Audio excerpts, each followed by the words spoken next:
everybody. I'm Joe Buck.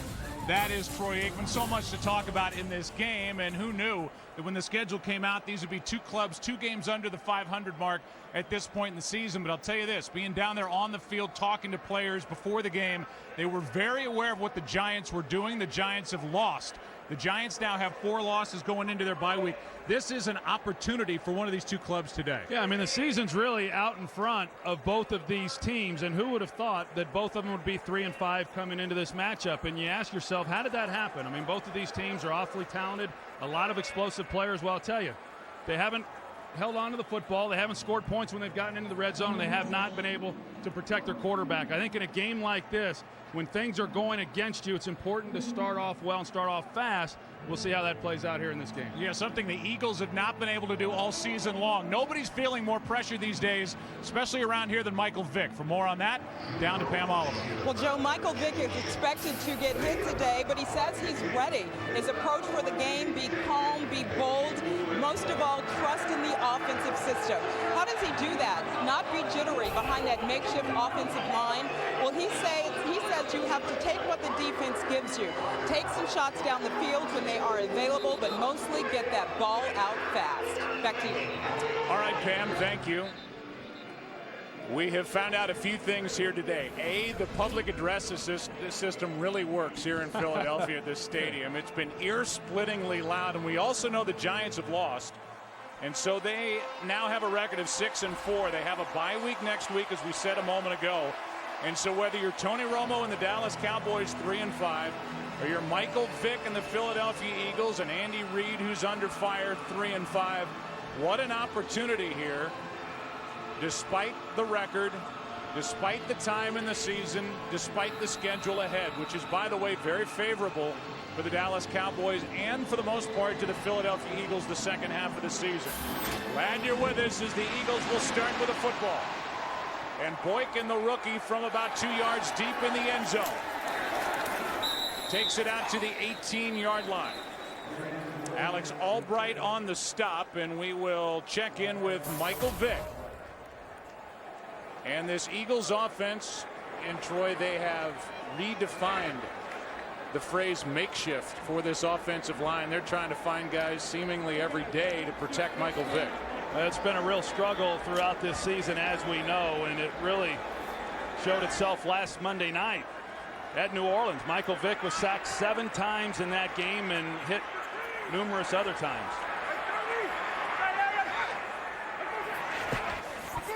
They fake the handoff to McCoy, drop it off to Selleck. And the big tight end with a nice play to start the day. As Selleck, number 87, is out near the 35, a 16-yard completion and run, and he went right through Sensabaugh. Gerald Sensabaugh, he's in a great position to be able to make a tackle on Brent Selleck. So much made of the fact that the Eagles have struggled with their tackling here in recent weeks, but the Cowboys come out on this first possession and fail to make a key stop.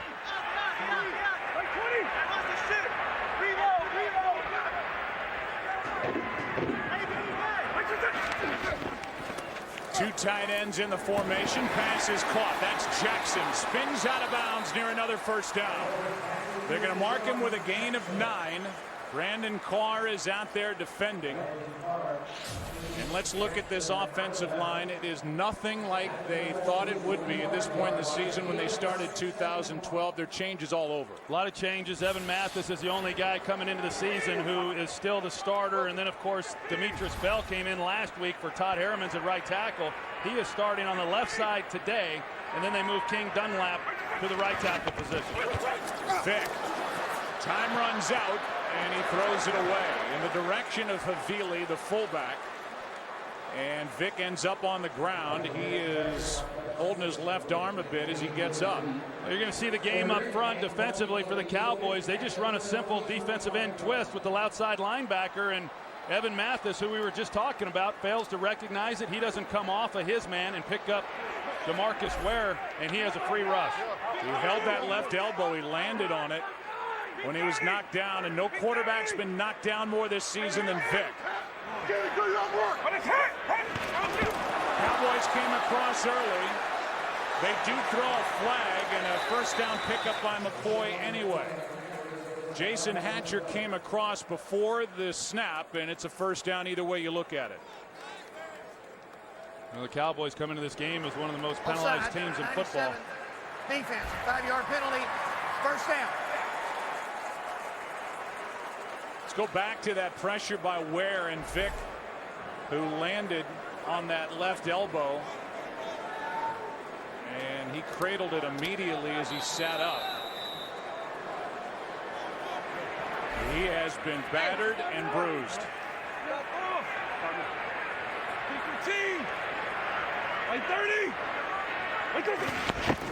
On first down, it's McCoy. Nice gain on first down as he carries it inside the 45. A gain of 6. And we'll look at this defense for the Cowboys, which is the 5th-rated defense, and they need a lot out of Ratliff up front in the middle. And you know DeMarcus Ware's been licking his chops all week. Here's McCoy again, dancing a bit. Picked up only 1. Bruce Carter on the stop, so 3rd and short coming up. Now, we had a chance, Joe, yesterday to talk with Michael Vick, and as you said, he has been hit a lot. And you kind of wonder just how a guy's body is going to be able to hold up, with the kind of punishment that he has taken. Some of that has been because of him not getting the ball out of his hands. But I think it's real important in this game, and they're doing a nice job here on this first possession to start fast and him have a lot of good things happen for him.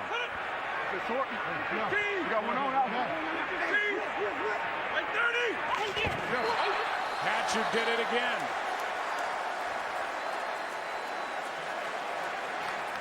Encroachment, number 97, defense, 5-yard penalty, first down. That seems to happen, Troy, for this Dallas Cowboys team. Offensive line, defensive line, week after week after week. Well, right now, I believe Jason Garrett has got to be thinking back to last Monday night at the end of that game, or Sunday night against the Atlanta Falcons, when they needed a stop defensively. They couldn't get off the field on 3rd down. We've seen 2 penalties now extend this drive.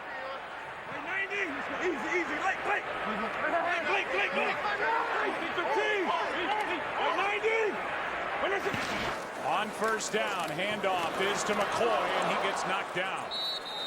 I think it was the body of Evan Mathis, the left guard, who was pushed back in his way, and a loss of 1. Well, I know coming into this game, Philadelphia, there's certainly an offense that likes to get the ball down the field, but because of the way that Dallas has played, for the most part, they're not pressing on the outside as much with their corners. Andy Reid has wanted to get Michael Vick going, so they're trying to throw some of the intermediate stuff, the underneath things, and get him into a rhythm before they start trying to get the ball down the field. They fake it to Brown, throw it to Jackson, room to run. And Deshaun Jackson still going. Inside the 20. And forced out by Carr inside the 10. And one of the biggest home run hitters in the NFL is good for 32. Well, simple wide receiver screen, and you're going to see 2 missed tackles right at the start.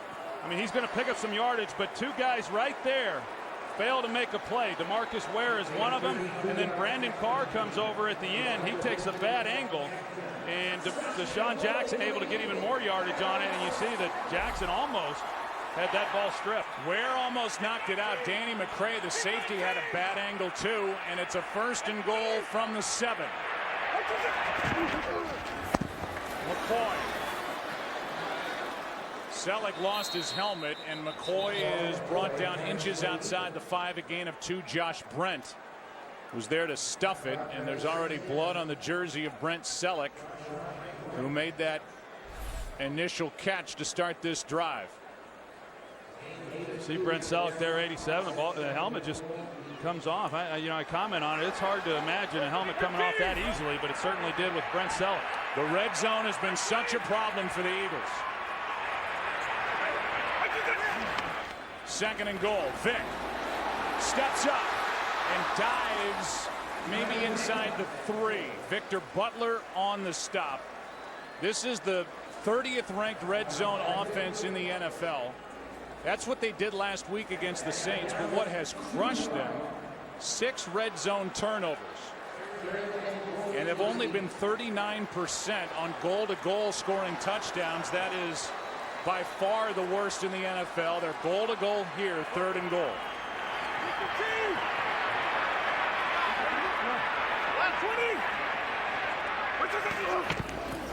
Vick.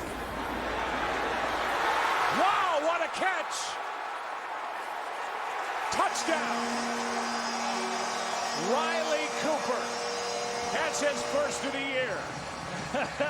What a remarkable catch. Riley Cooper goes up with one arm. Pretty good coverage there, too.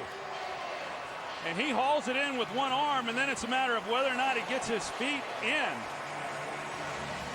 One foot is down, too. Looks to me, Joe, like he had both feet down and possession of the ball as well. Looked that way to me as well. They're going to look at it, obviously, a scoring play and make sure. And it is good.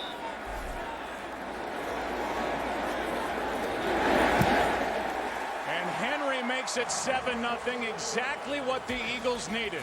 Their first opening drive points of the season. Number 7 gets 7 to Riley Cooper. 7-0 Eagles.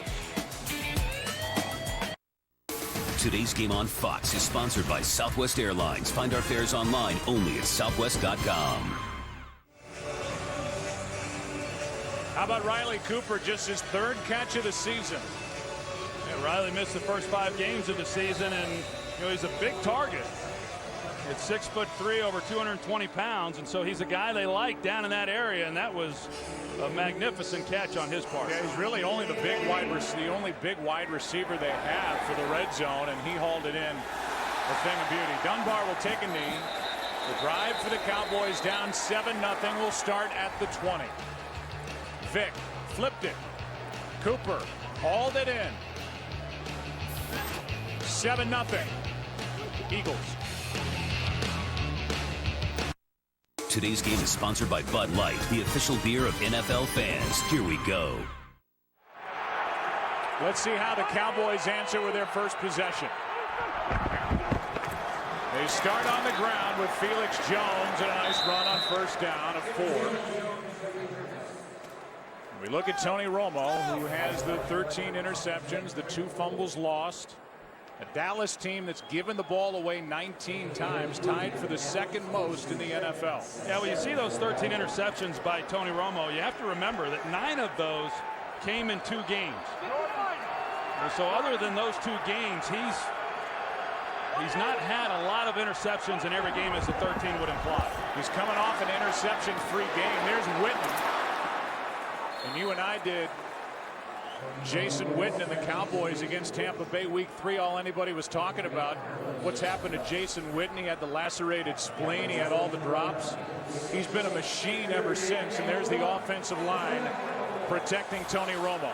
And the Cowboys have had their own issues along that offensive line. They've gotten a little better. They've had some problems there at the right tackle position with Doug Free. But some of the interior guys have picked up their play here in recent weeks. 3rd down and 1.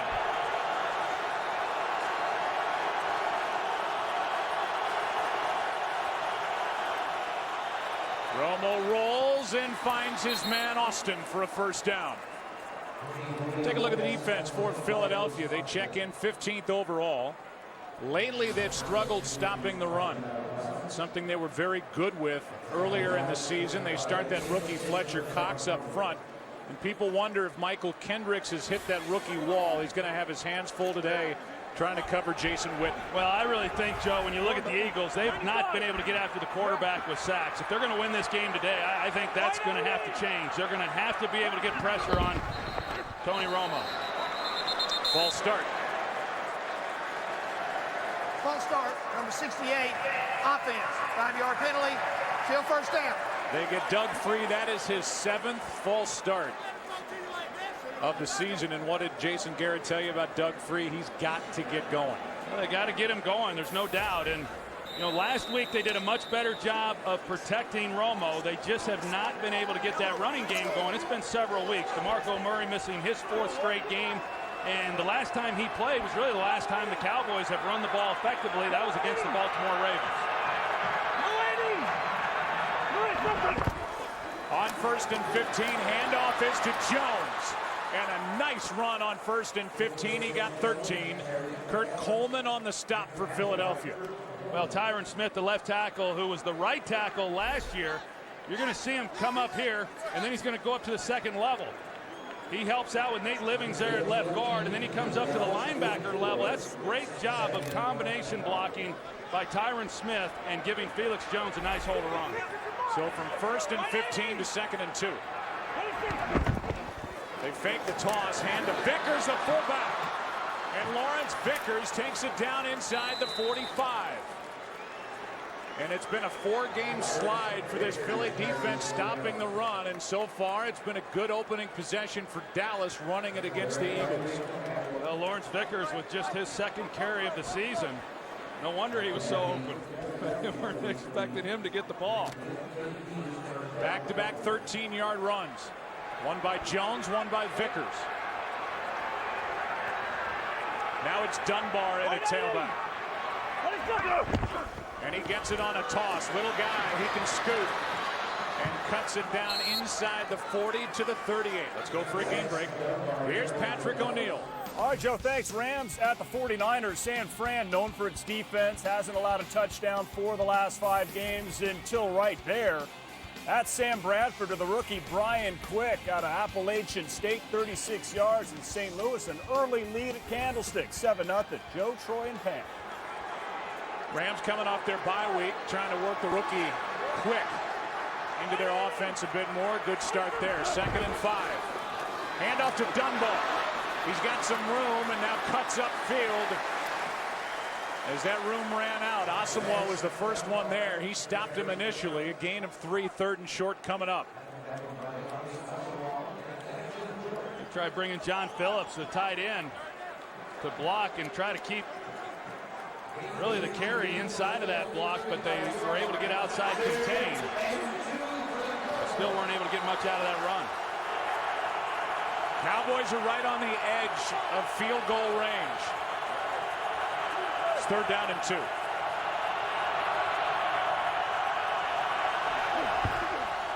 Four-man rush. Pass is high but caught. Beasley, 1st down. And Cole Beasley, Troy, is a guy that Romo warms up with before every game, and he'd like to work him more and more into this Cowboy offense. Well, he's a quick guy. You know, when he gets in that slot position, he's very difficult to cover. Even if you play him inside and out defensively, he's got a pretty good knack for finding where the hole is, and a guy who really hasn't gotten a lot of opportunity, but he may very well here in this game. A couple of 3rd down conversions on this drive. Romo, time, pass, caught. That's Witten. The all-time Cowboy leader in career receptions is good for 7. Well, I can assure you of one thing. If they're going to give Jason Witten this route and play him inside technique and allow him to run that corner route, they will take it all day. 2 weeks ago against the New York Giants, Jason Witten had 17 catches in that game and could have had 30 if they'd have kept throwing it to him, but 15 or 16 of them were on that same route. 2nd down and 2. Hand off to Jones. And Felix Jones is forward for a 1st down. Hakeem Jordan on the stop, and this has been a very good answer by the Cowboys, getting it down now just outside the red zone, down 7-0. Yeah, it has been. I like what Jason Garrett has done with his play calling. I mean, they've mixed it up. They've been able to maintain balance, and you have to do that against this Eagles team. Even though they have not done a good job throughout this season of getting after the quarterback, Jason Garrett certainly knows that they're capable. Last year with essentially the same guys, they led the league in sacks. Monday.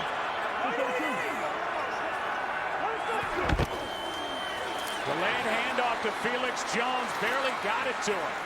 And Felix Jones is knocked down right at the marker. Depends on the spot. D'Amico Ryans on the tackle, and the Cowboys are inside the red zone. It's 2nd down and less than 1. You see Ryan Cook, he gets up to the linebacker level, and that move right there was really a good job by Felix Jones because it helps set that block up by number 63. You see the linebacker there, D'Amico Ryans. He's not sure which way Felix Jones is going to go. He's got a 2-way break, and because he gave him the stick to his left, it helps set that block for Ryan Cook. And Felix Jones is able to get a little more out of it. Look at you getting all technical over there. Just break it down. Here's Jones, and he is forward for a 1st down, and the Cowboys now on their first possession have run the ball for over 50 yards. Something, well, heck, they came in averaging just over 50 over the last 3 games. Well, the problem that they've had, Joe, as we know, they've turned the ball over, and then like the Eagles, they have not come away with enough touchdowns when they've gotten down in this area. You know, there's been talk about maybe trying to move Romo a little bit within the pocket and try to free somebody up down the field so they can get the ball into the end zone for a completion and a touchdown. Jones out of the backfield. Smith misses a block. Eagles miss a couple of tackles. Touchdown.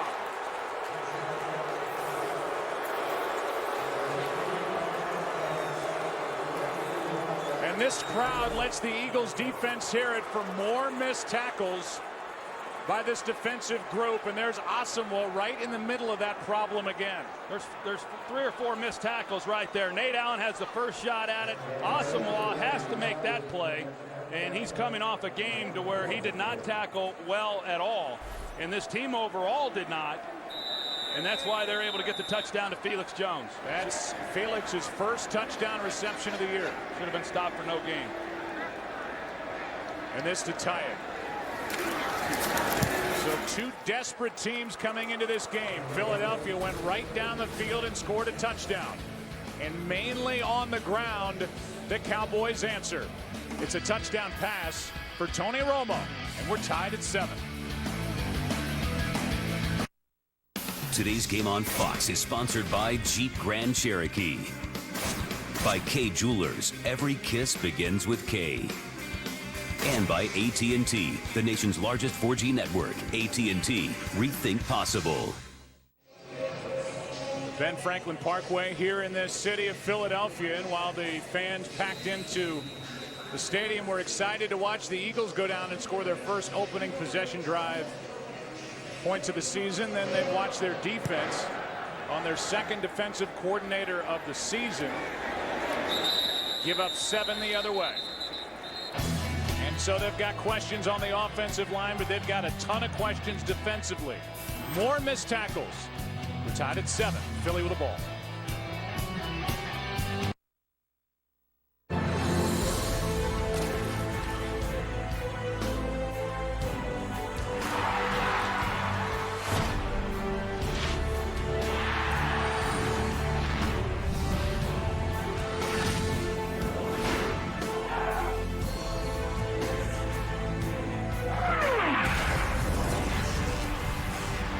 America's game of the week. It is this great rivalry. So many great faces and terrific players in the history of this league that have banged heads as the Eagles and Cowboys have met over the years. It's a 7-7 game.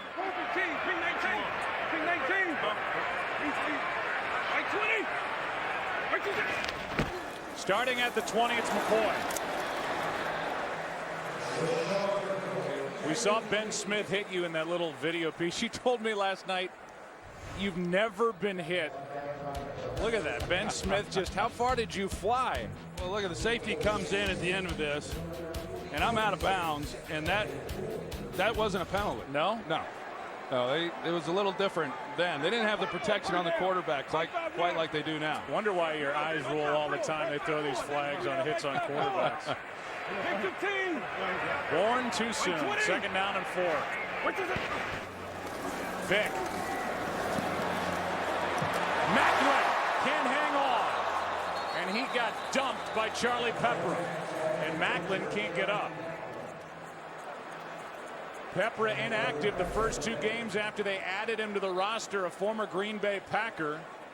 He's from Plano, Texas, and he took care of Jeremy Macklin. So they check on Jeremy. 3rd down for the Eagles when we come back.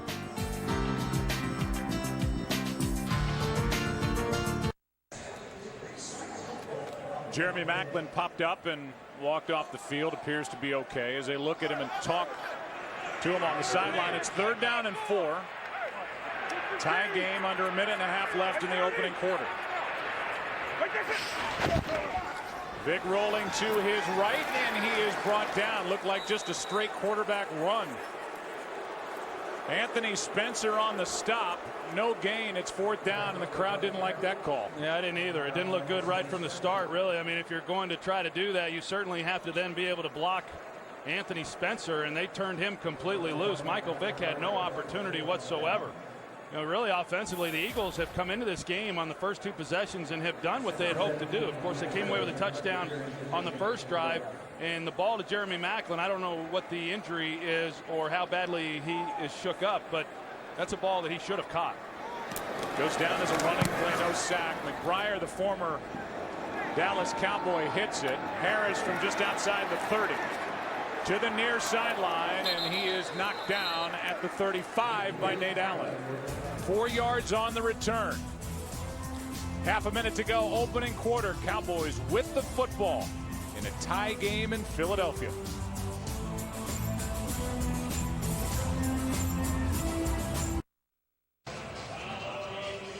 Late in the day, it is week 10 around the NFL. We look at some of the early game headliners. Drew Brees had a big day, and the Saints are right back in it. They're a game under 500. They're at Oakland next week. Andy Dalton and the Bengals just picked apart the Giants. There's his day. 4 touchdown passes, and Adrian Peterson and the Vikings beat Detroit in Minnesota. Well, the Giants now having lost 2 in a row and not looking good really at all. And as bad as these 2 teams here have played through the first half of the season, as we said coming in, they're right back in it, whoever wins this. Romo floats it for Austin. Had him open, but led him too much. 2nd and 10, and Romo's looking for a flag somewhere for a hold. Well, Trent Cole is able to get some pressure on Romo. They're trying to take a shot down the field, and that's something that this offense has lacked. They've just not been able to get the shots and make the plays in the passing game, and they may not have many more opportunities to a guy with Miles Austin looking like he's maybe re-injured that hamstring that has been a problem for him throughout this season.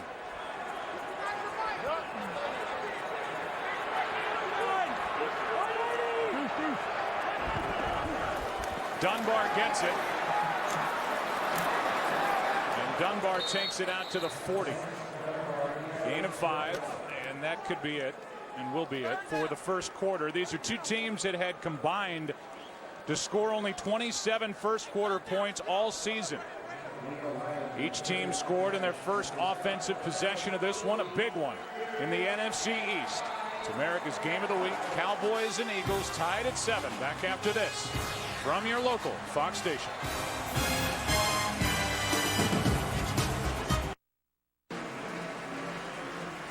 We saw Miles Austin limp away moments ago. He's back in the huddle on 3rd down and 5 as we start the second quarter. You look at the first quarter statistics. Cowboys have been good on the ground. We'll see what they do on 3rd and 5 as they check Cole Beasley, the free agent from SMU, the rookie, just 5'8", 177, into the lineup. In the slot at the top.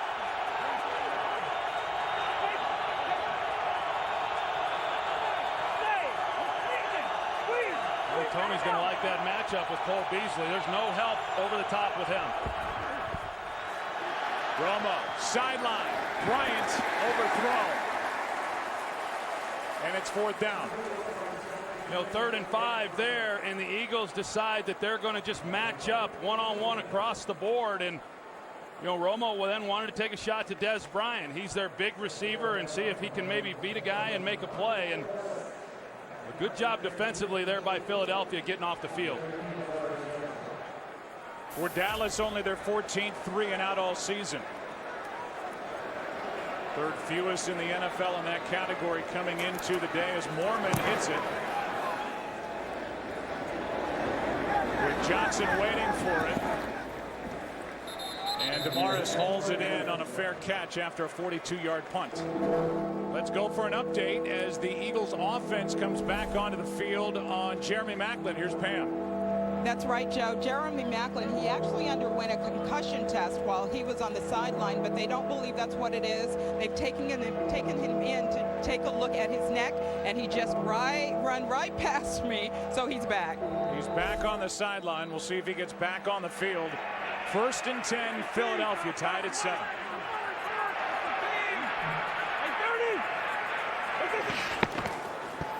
Bryce Brown gets it.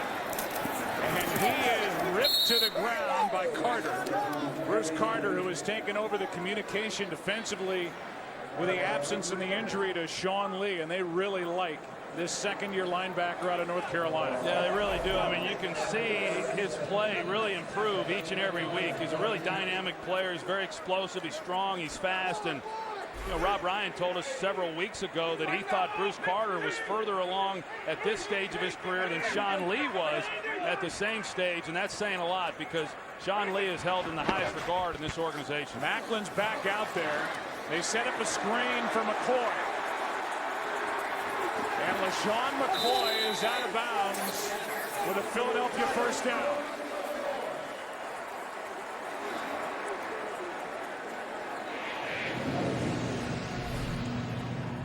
The Eagles like the screenplay. You're going to see Evan Mathis, who he comes out off of this, and he has to sustain that block for a while. You're going to see the job. He just stays with Hatcher, and it's that block that then allows the big gain and also good blocking on the outside against defensive back Morris Claiborne.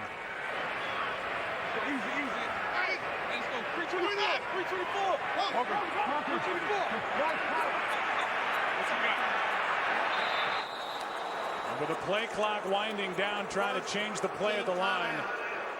Timeout, Philadelphia. 1st and 10 for the Eagles when we come back. Opening minutes, second quarter. Today's game is sponsored by Silver Linings Playbook, starring Bradley Cooper and Jennifer Lawrence, in theaters November 21st. By Pepsi, crack open a Pepsi and live for now. And by Ford and the Go Further with Ford night. Eagles had to take a timeout. First timeout taken by either side. 1st and 10 for Philadelphia at their own 29.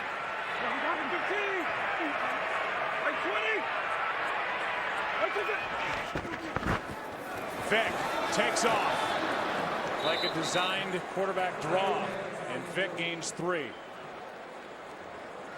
Well, the Eagles, they've done a pretty good job themselves. Now, that was a designed run, as you said, but they've done a pretty good job of maintaining some balance with the play calling by Marty Morningwig also. And, you know, Vick has gotten off to a good start. They've thrown the ball underneath for the most part, and they've had nice run after the catch. DeMarcus Ware has had pressure once. As Vick finds Avant, and there's Carter. He can really cover for a big linebacker. Bruce Carter, a guy who tore his ACL in his final college game, and he has worked his way back. He can run. 3rd down and 7.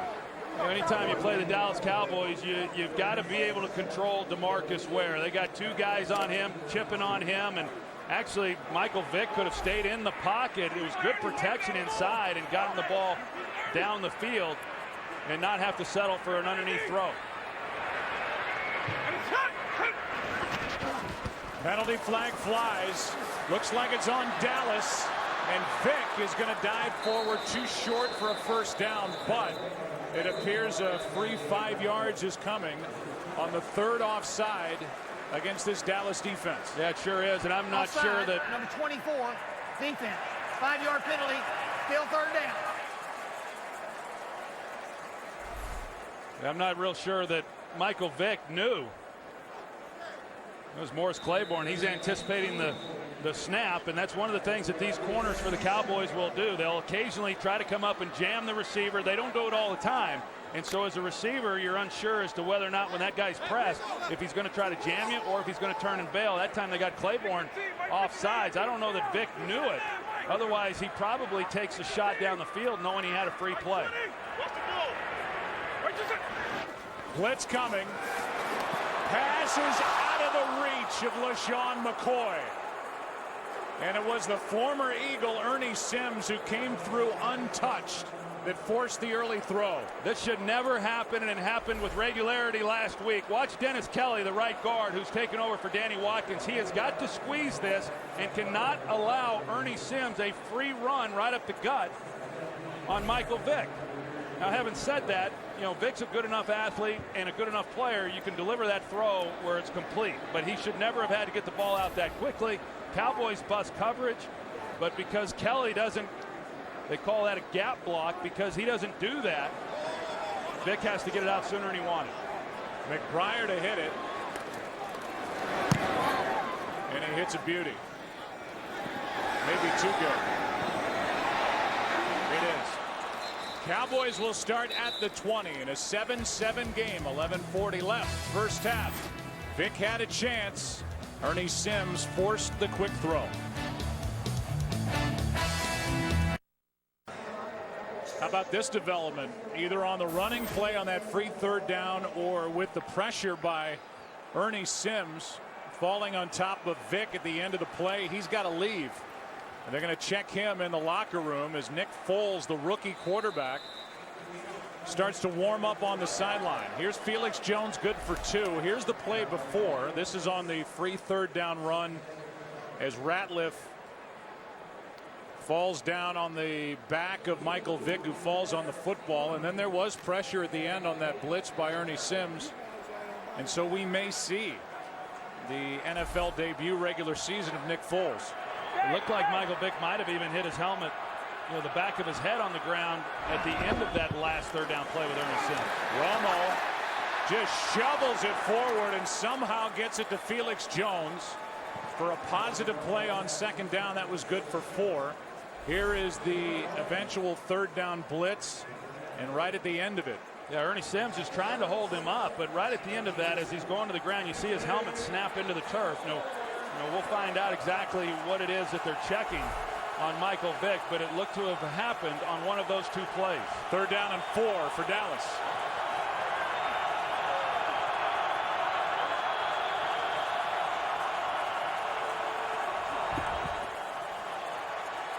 Romo slides to his left and finds Vickers at fullback. Absolutely left alone, and Lawrence Vickers, who had only 4 catches all season coming in, is good for 17. Well, it's man coverage underneath. They're trying to work Miles Austin. Tony Romo's waiting on him to win on the route. He's unable to, but Lawrence Vickers comes underneath out of the backfield. He's helping in protection, and he's able to leak through the offensive line, and Romo finds him. This is Jones out of the backfield. Felix, he's looked pretty good here today. Makes a couple of guys miss, and Felix Jones takes it out to midfield, good for 7. I think one of the things that helped Felix Jones, or at least it seemed to last week, is they started feeding the ball to Lance Dunbar a little bit more. Dunbar had a season-high 8 carries in last week's game, and Felix's production, although still not good enough, was better than it had been, and they're using Dunbar a little bit more in this game also. Here is Dunbar, and he breaks loose for a first down, and it was a tackle by Cole that saved a huge play. First down Dallas. This week, Fox College Saturday begins with a Pac-12 showdown between crosstown rivals. 19th ranked USC takes on UCLA. Then 12th ranked Oklahoma squares off against West Virginia. Coverage of Fox College football begins Saturday at 2:30 Eastern, 11:30 a.m. Pacific. First down at the 45, play action. Pass is tipped and incomplete. Looked like Landry may have gotten his hand on it, and it hit off the helmet of Ryans. 2nd and 10. The one thing the Cowboys haven't had, as you look at the throw by Romo, and it was Landry who got his arms up, has been balance offensively, and they've come in with the ability, even without DeMarco Murray, to run it. Felix Jones over 50 yards running it and catching it so far, and they're 50-50 run pass. Well, that play action stuff will open up too, and you give yourself then some opportunities down the field, and that's something that Tony Romo desperately wants. Have to hurry to get it away, and Romo gets sacked. Kendricks in there, Brandon Graham as well, and a loss of 5. Well, Doug Freese at right tackle, he hesitates just a minute, and it allows Brandon Graham then to come off the edge, relatively untouched. By the time Free is able to come back off of the look on the inside, Brandon Graham's just too quick. For Michael Kendricks, that's his first NFL sack. A 3rd and 15 coming up.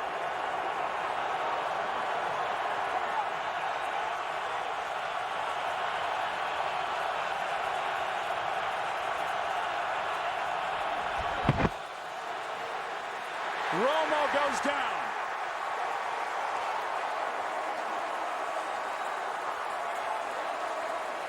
A loss of 7, and Romo was just engulfed by this defensive front.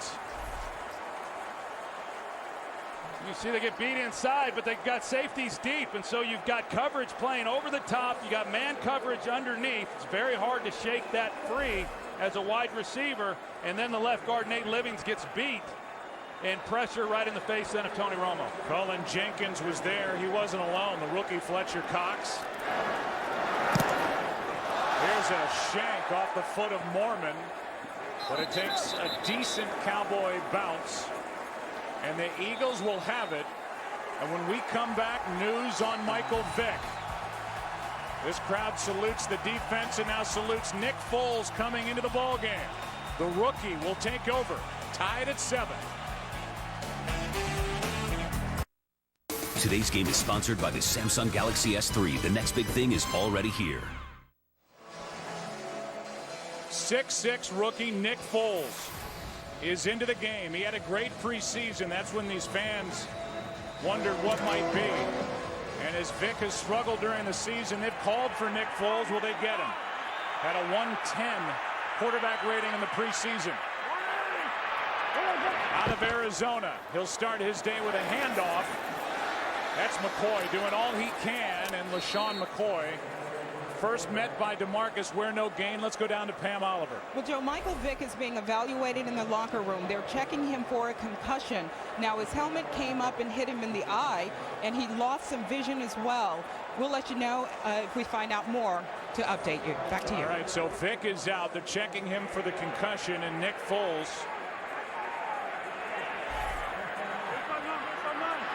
who was a 3rd-round steal, in the words of Marty Mornhinweg, his offensive coordinator, throws to McCoy out of the backfield, and McCoy on 2nd down gets 5. Foles finished his career at Arizona as the Wildcats' all-time leader in yardage, touchdowns, attempts, completions.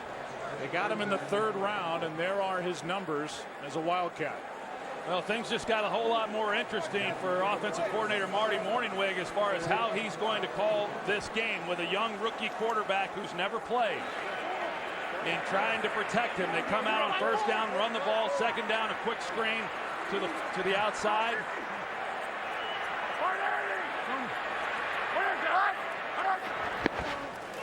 On 3rd down, Foles throws and he hits his receiver in the head of Avant, and he comes away limping. Foles couldn't have thrown it any better. Avant didn't get his head around. Well, Avant came out of his route stumbling, as you're going to see. I mean, as he's starting to come out of that route, he stumbles, and that's why he wasn't prepared to have the ball on him. That's great anticipation by Nick Foles. I mean, the first throw of his NFL career as far as being down the field. 2nd down, of course, he threw the swing route, but the first real throw down the field, and shows great anticipation of cutting it loose. The punt by McBride. Line drive. Harris from inside the 30. A little room to run. Anderson can't bring him down. But eventually the tackle is made by Akeem Jordan. 6 yards on the return. So the rookie is in the lineup for the Eagles. Romo the vet back into the game for Dallas. Tied at 7.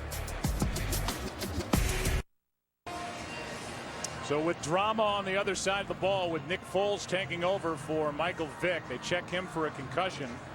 Foles going to that makeshift offensive line, pleading for protection. I love it. You know, I mean, he's a young player. He's got a lot on his mind, but you're never too young to know that you shouldn't go over and give the big guys up front a little encouragement. That's pretty impressive for the young guy. Now Jason Avant is taken off the field. They'll look at him. getting crowded in that locker room. Starting at the 32.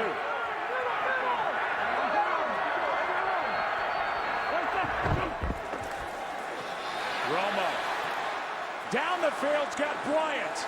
Des Bryant stays in bounds, and he's down inside the 20. Working on Dominique Rodgers, Cromartie, and Kurt Coleman. That one good for 49. Double move on the outside. You see Cromartie, he jumps it, and it allows then Des Bryant just a clear path up the sideline. Press coverage on the outside, double move. Romo has time, and they get what has really been a rare deep ball completed.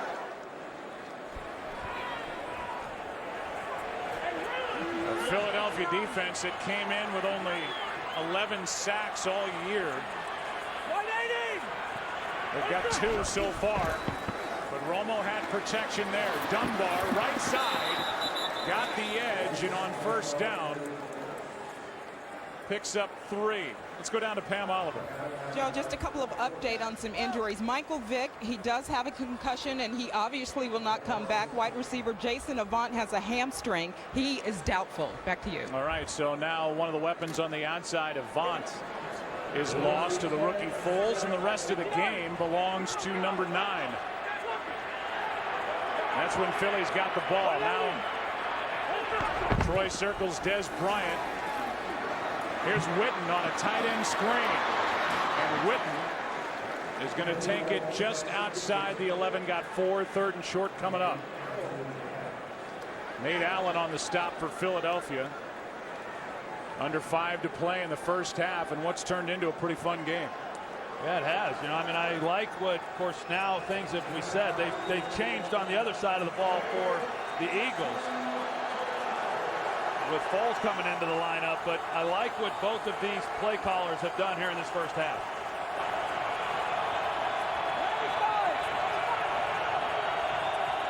Third down.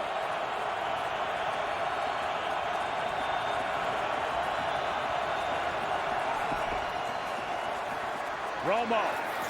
That's Witten. A juggle and no good. Out of bounds. Could not secure the catch after stopping the momentum of the pass with his left hand. Yeah, Michael Kendricks was in coverage, and that's that out route that I was talking about a little bit earlier. They're in man coverage, and Romo had to lead him to the outside. You underthrow that one, and a lot of bad things can happen, but just could not get enough separation and make a play on that. Bailey has not missed from inside 50 yards. This one from 30.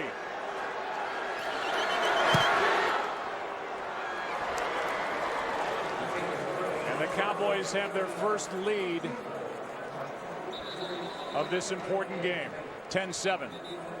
Welcome you inside our broadcast booth as we march toward halftime. 3:50 left in the opening half, and now the fun is going to be watching what Nick Foles can do. And if Andy Reid, the die's either been cast for Andy Reid, and this is his last year with the Eagles, or he still has a chance to remain the head coach. And in this game, he's going to ride a rookie the rest of the game.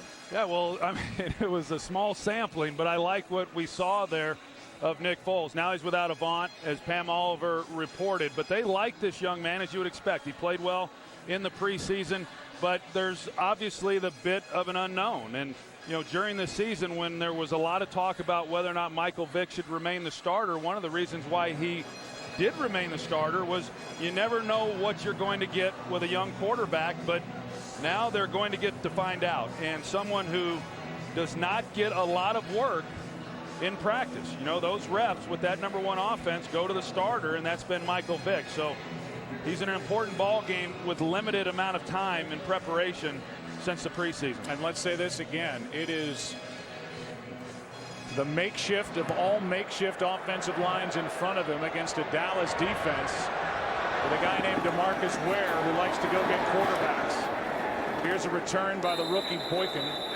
He is out near the 22, 24-yard return. Let's go to Kurt Menefee for a game break. Well, a wild situation in San Francisco after the 49ers went for it on 4th and 1. They got it, but they stopped the game for measurement, or we thought they did. The chains come out, the clock keeps running. They lose 1 minute, 12 seconds during this exchange. They review it, say, hey, no bad. They should have just kept it running. They don't get the time back. They do get a touchdown. It's 14-7, but that has shortened up the game. 1 minute, 12 seconds lost on a measurement. And to make things worse, Joe, Alex Smith just knocked out of the game with a head-to-head hit. He's being examined on the sideline. All right, Kurt. San Francisco in the top spot in the NFC West. Foles gets hit. Hits Clay Harbor, and the tight end is wrestled to the ground by Danny McCray. Good for 6, and Foles got drilled. Yeah, he gets drilled on the outside. You got DeMarcus Ware. I'm not sure what Bryce Brown's doing. I mean, the reason he's lined up over there at the tailback position is to help out. And you want to help with your left tackle on DeMarcus Ware, who may be the best pass rusher in all of football, and that's not what you want to see happen with a young quarterback getting hit into the turf. 2nd down and 4.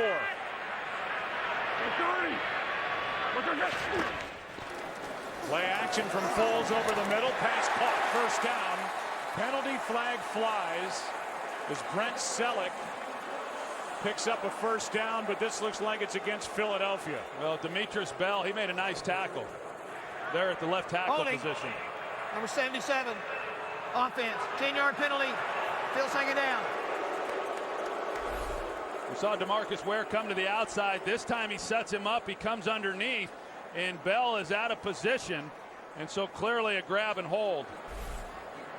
And an easy call to make. That is the first Eagle penalty of the game, but it's a big one. It takes a 1st down off the board and presents Nick Foles with 1st and 20. They'll mark it back 3 yards, so 2nd down and 13.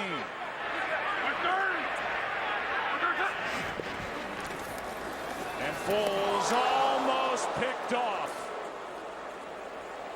as Skandrick flashed in front of Havili, the fullback, and that was almost a big turn of events as Skandrick almost took that into the end zone. Skandrick's out here. He's reading the quarterback, and you see he's almost able to jump underneath that, and that's one of the things that, you know, you just don't get a chance to replicate when you are on the practice field running the scout team, that the reaction time for these defensive backs is a lot faster when you get into the games on Sunday. Now 3rd down and 13. Screen from McCoy. And McCoy is dragged down well short of the 1st down by Danny McCray. A gain of 7. And the clock is stopped with 2:29 left as Dallas will use a timeout. And so with this break, we'll hear from Kurt Menefee about what's coming up at halftime. Coming up on the Visa Halftime, the guys now get you all caught up on all the NFL action, including the Saints handing the Falcons their first loss, and the Bengals make the Giants look anything but super. We'll see you at halftime, where I promise we won't look anywhere near this cool.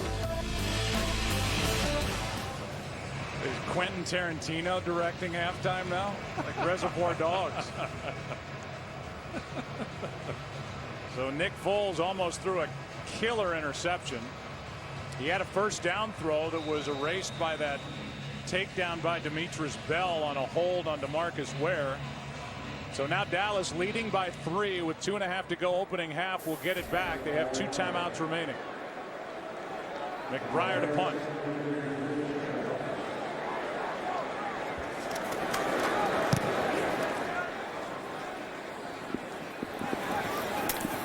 Harris slides at the 35 after a 39-yard punt. That's where the Cowboys will start with it, up by 3. In honor of Veterans Day, for every point scored during the NFL's 32 Salute to Service games, the league will donate $100 to each of its non-profit partners, the Pat Tillman Foundation, USO, and Wounded Warrior Project. To join the salute and learn more, visit NFL.com/salute. It's the Battleship New Jersey docked in the Philly Harbor. And so many servicemen and women at the game, and even on the video screen here in Philadelphia, being saluted during this game is Felix Jones. He's put together a terrific first half, is good for 15, and a Cowboy 1st down just inside Philadelphia territory. Eagles run that wide 9 technique that Jim Washburn brought with him from Tennessee, and that opened up a huge running lane for Felix Jones. And we're at the 2-minute warning. It'll be a first down for Dallas when we come back. 2, 3, and 5 teams meeting in Week 10. A big one in the NFC East. See the division record for these two clubs. Philadelphia's so good in their own division last year. They lost only once. They're 1-0 this season. Dallas is split with the Giants. On first down, Romo completes to Witten, somehow able to make that catch. Jason Witten, with the clock winding under 2 minutes, good for 9. About as good a coverage as you can get on a guy and still have the ball completed. 4-man rush. Romo throws out of the reach of Austin with Kendricks in coverage. And Romo has to peel himself off the grass at the end of the play, 3rd and 1. Now, they've definitely been able to get some pressure on Tony Romo here in this first half. A couple sacks, and he's had to get the ball out of his hands a little bit quicker than he'd like at other times. That was a rookie, Fletcher Cox, who got in there. First-round pick out of Mississippi State. 3rd down and 1.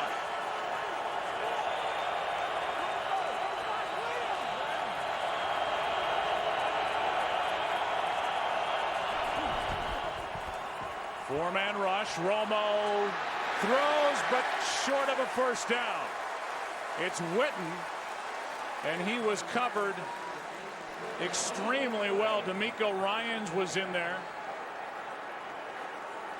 Trent Cole with heavy pressure. It's 4th down and 1, and the punt team will come on. And right at the end of this play, Romo had more pressure in his face, and I thought he was going to be able to get the ball down the field. The Eagles elected to go one-on-one again, and they could have taken a shot. Of course, he's trying to pick up the first down, but could have taken a shot down the field. But once again, just really good coverage by the Eagles. Meanwhile, Philadelphia down by 3 does not take a timeout. As Mormon, this is his strong suit. Cowboy punters do not have a touchback all season. I don't fault him, Joe, for not taking the timeout there. I think that, you know, maybe if Michael Vick's still in the lineup, you have a little bit different approach. But with Nick Foles and, you know, under a minute to play, a 10-7 game, I think the Eagles would feel just fine, you know, going in with this kind of margin at the half. Romo is, you have to believe, furious about the lack of protection he's getting here. The last couple of times the Cowboys have had the ball, he hasn't been able to do anything. No, and you know, hey, this offense over the years, as I was saying a little bit earlier, they've always been near the top in terms of big pass plays down the field. And that really has not been the case this year, and they just have not been able to hold the ball long enough to allow their playmakers to get down the field like they once were able to. Spencer may have come across early as McCoy is swallowed up in the backfield. And it is the 4th offside of this half. Number 93, defense, 5-yard penalty, still first down. Rob Ryan's group is coming across early. That's 2 on Hatcher, 1 on Spencer, and 1 on Claiborne. Well, I mean, hey, you said it coming in, Joe, that when you look at the film from last week and the way the Saints were able to get pressure on Michael Vick and the 7 sacks, I mean, if you're on that defensive line, you're thinking, man, my totals are going to go up at the end of this game, and they've been coming off the ball just a little bit too early. Good job of cadence by these quarterbacks. Handoff is to McCoy, running laterally, left side. Sense the ball, won't let him cut up field. This crowd wants to see Foles throw it downfield, but it appears that Andy Reid is thinking along the same lines as you, and Dallas takes a timeout. Now, this drive started on the 8-yard line, and you know, I know these fans, I know they're a little impatient around here, and they've been frustrated for a good part of this season. But it's just not smart to try to put Nick Foles in a position to lead this offense down the field and try to come away with points. It's just generally when you try doing that with a young quarterback, bad things happen. Meanwhile, it's only 2nd down. Dallas has just 1 timeout remaining. So if Andy Reid is indeed content with the score, he can run out the clock if he wishes. See if Foles hands it off. He doesn't. Going to put it up. It's Havili, the fullback. And Havili gets popped along the sideline, hit by Brandon Carr. 27 seconds left in the half. The big story in this first half, the concussion suffered by Michael Vick. Back-to-back plays, his head hit the grass. He went in, got checked, and indeed he has one. So it's the rookie Nick Foles making his first appearance in an NFL regular season game. It's in his hands with his club down by 3. 3rd down and 2.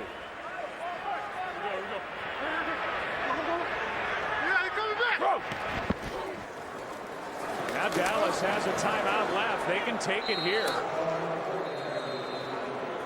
That's what I don't understand. Why they threw it to Havili, who went out of bounds, stops the clock. So that, in essence, gives Dallas an extra timeout. Now they run it, don't pick it up, and Dallas will at least get a chance to get the ball back. Yeah, just knowing the situation in this half, I didn't agree with the pass. They were actually trying to get the ball down the field.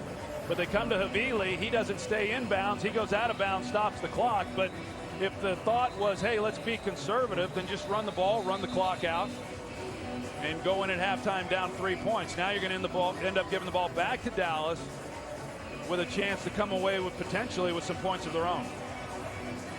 It's really an area where Romo is very good, working the sidelines, picking up chunks of yardage without a lot of time collapsing on the clock. We'll see what happens is Dallas almost got to it. Harris on the return from inside the 35, tripped up, knocked down at the 38. 53-yard punt, 7 yards on the return. Carter almost got there to block it. Havili downfield to make the tackle. Now only 9 seconds remain, so maybe no harm, no foul. It depends on what number 9 does. Up by 3. Well, that's right. I mean, with 9 seconds, now the Cowboys are going to have a hard time with no timeouts getting themselves in a position to come away with a field goal. But this defense should never have even had to come back out onto the field. I don't think that was handled very well by Andy Reid. And that's it. We're going to be 10-7 at the half.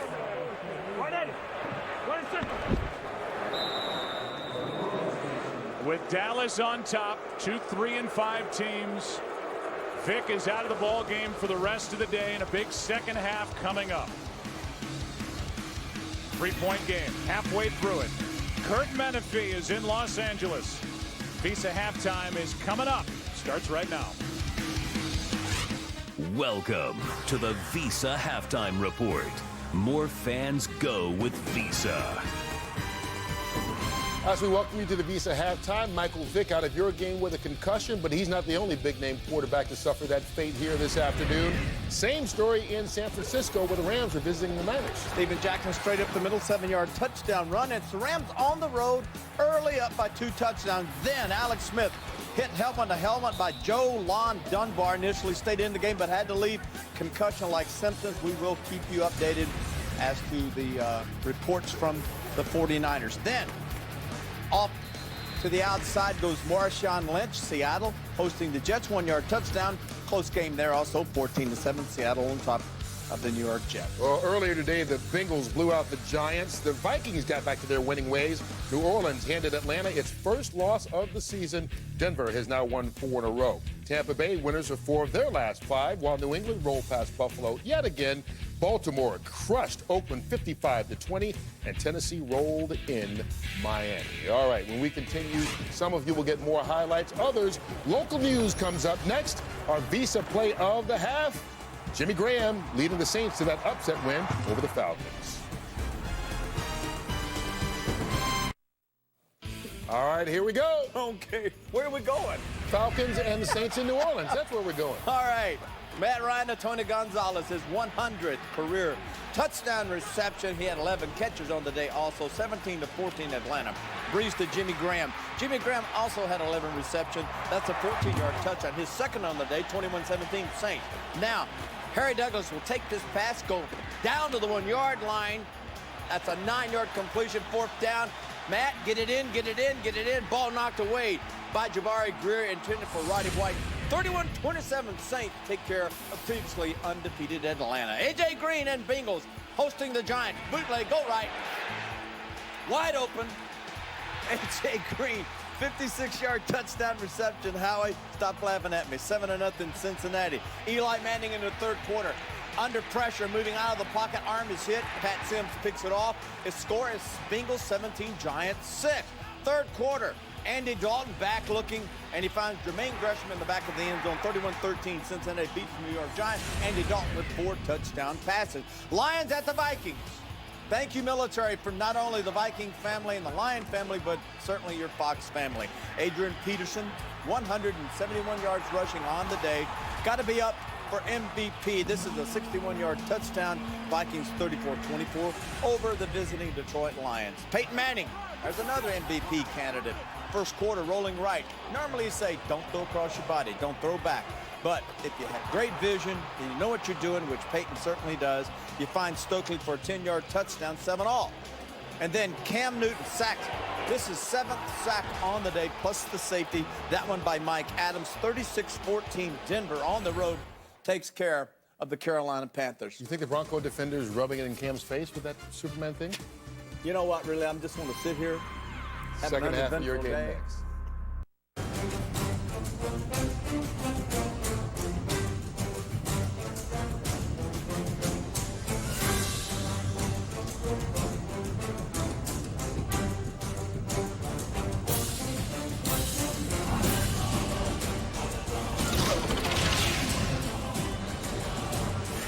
America's Game of the Week, a spirited first half, only a total of 17 points to teams that have struggled to score points so far this season. I'm Joe, that's Troy, and we've talked about it a couple times. The possessions for Nick Foles so far, 3 of them, 3 3-and-outs. Going to be fun to see how he navigates this second half. Yeah, I think that it's going to be important for Marty Morningwig to kind of get him going, and he showed that early, you know, on the one throw to Jason Avant, which would have been a first down, but you know, he's a big, strong guy, and he throws the ball well, and we'll get a chance to see what he's going to do, but he's going to have to get a lot of help from the others around him. You can follow your favorite team all season long. Go to itunes.com/NFL. We're glad to have you with us on Fox. A 3-point game. Cowboys start the second half with the football. Eagles march down the field, 10 plays, their opening drive for a touchdown. Have not been able to do much since. Dunbar will take a knee and will send it down to Pam Oliver. Well, Joe, excuse me, Cowboys coach Jason Garrett, I asked him, how do you keep those guys on Nick Foles and confuse them? He says, we're just going to keep upping the pressure. As for those defensive penalties they were getting, he says those 4 were result of a hard count. They're doing a very good job with that. As for the Eagles, wide receiver Jason Avant is out for the rest of the day with a hamstring. So out with a bad hamstring and one less weapon for Nick Foles behind that offensive line, which has suffered one injury after another. But that's for later. Now it's Dallas on offense. Up by 3. Romo, quick setup and throw, and it's dropped. Well played by Asamoah as he dealt with Des Bryant. 2nd and 10. Yeah, it sure was, because Des Bryant was really in good position to be able to make a play, but Asamoah was able to get an arm around him and get a play on the ball and keep it from being completed. And I really think that this drive's important for Philadelphia defensively, because as we said, Nick Foles, a young player getting his first playing time of his career, that they cannot afford then to get behind by many and allow him to still do the things that they want to do offensively comfortably and continue to run the football. Kill. 59, middle. 180. On 2nd down and 10, Romo is sacked again. Cullen Jenkins, a loss of 4, and that is the 3rd Philadelphia Eagles sack. That was good coverage down the field. I mean, there was really nowhere for Romo to go because of the coverage. You see, they're doubling the outside with Des Bryant. They've got a guy underneath on Jason Witten, and Cullen Jenkins is able to come from one side of the defensive line all the way around and get pressure right in the face of Tony Romo. 3rd down and 14. Todd Bowles has got to be awfully happy with the pressure and the sacks that they've been able to get in this game on Romo.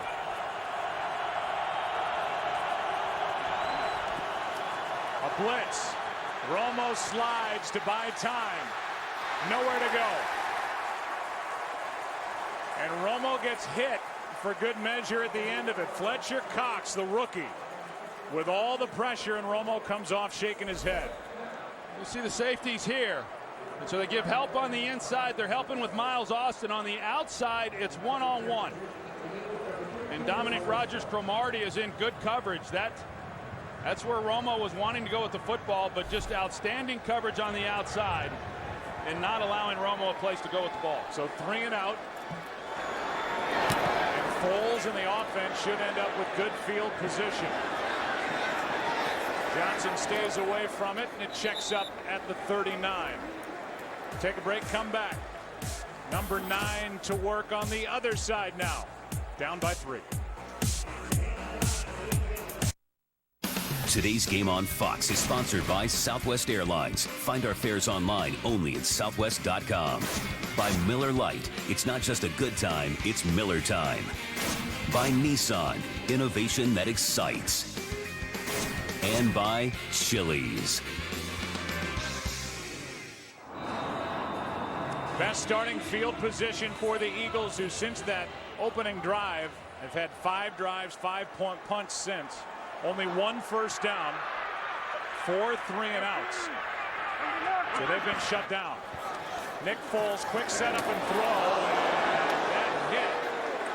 No catch. Macklin was led too far, and Macklin got smoked. Well, Jeremy Macklin, he saw Sensabaugh sitting there at the safety position, and he didn't want any part of it. I mean, he knew it was going to be a big-time collision had he have continued to go in and make a play on that ball. And he just said, no, thank you.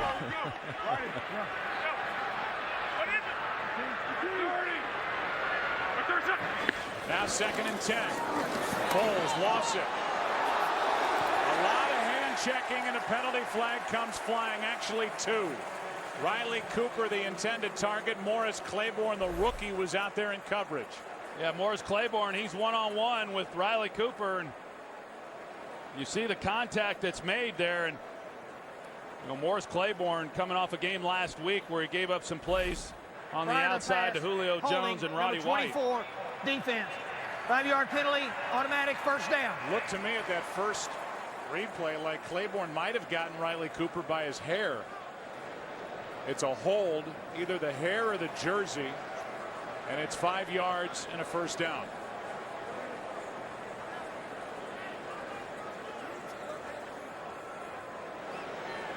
So 6 penalties already for Dallas, only 1 for Philadelphia. It was a big one. It eliminated a first down late in the first half. Hey, Lake! It's your team! Here we go. 130! McCoy gets it on first down. Sensabaugh forces him out. And a big play from LaShawn McCoy, 23 yards. An excellent job up front. You're going to see the blocking here, but then Dennis Kelly, he's able to seal the backside. And even King Dunlap, he gets in the action, but they get the push to the play side. They get the seal on the backside, and it allows then LaShawn McCoy a tremendous hole. And that's some of what I was talking about. To try to protect this young quarterback, you have to play good defensively. They got a big stop, first possession to start this half, and get that running game going with LaShawn McCoy.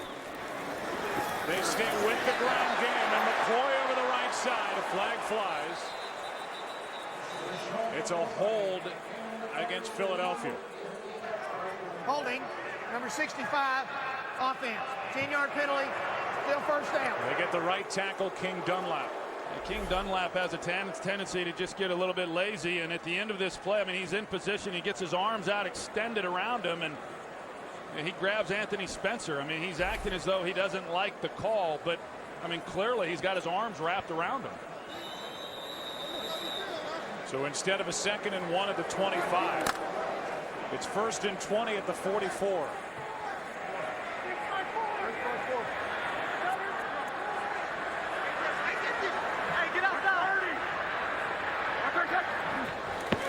Blitz off the edge. Bryce Brown picks it up. Going for it all. Wide open. Touchdown.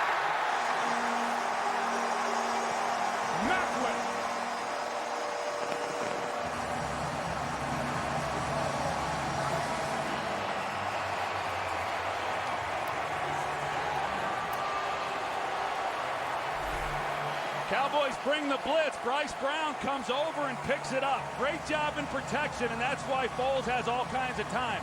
Now they just run a simple seam route right down the middle with Jeremy Maclin, and they completely turn him loose. The middle safety, he bites underneath, and there's then nobody there to make a play on Maclin. But excellent job recognizing the blitz, blocking it up, and giving Foles time. And again, it was the rookie Bryce Brown who picked up the blitzer. And then Nick Foles. 44 yards to Jeremy Maclin. And with that, Philadelphia back on top.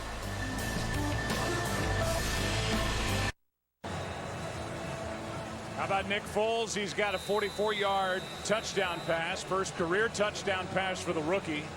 Taking over for Michael Vick out with a concussion, and that touchdown puts Philadelphia on top by 4.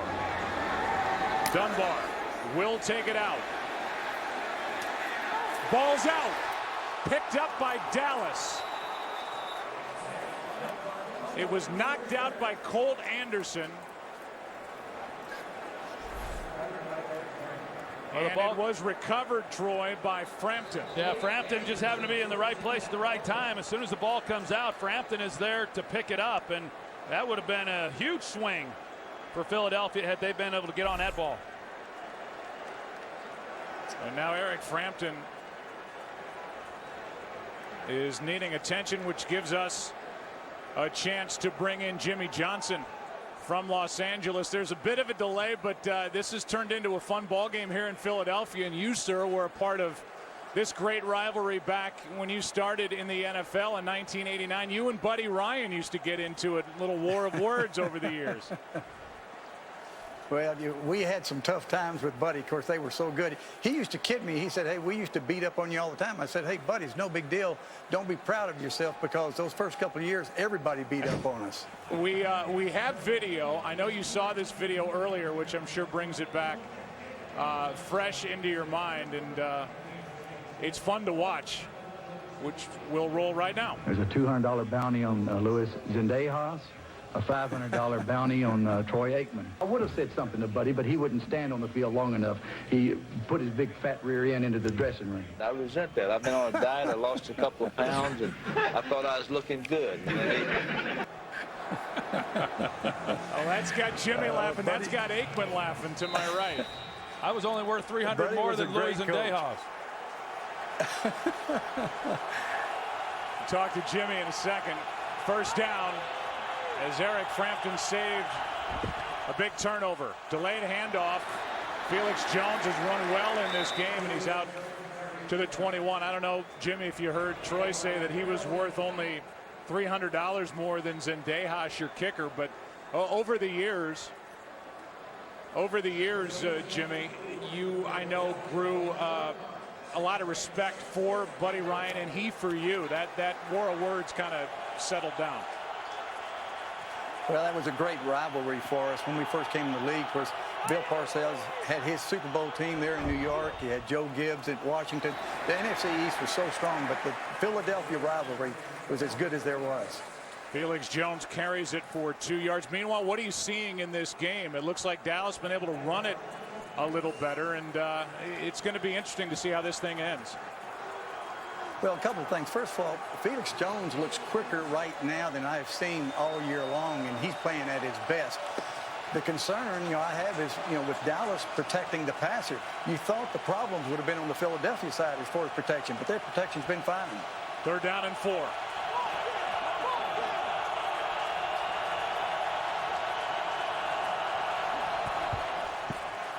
Extra men on the rush. Pass caught, but the tackle immediately.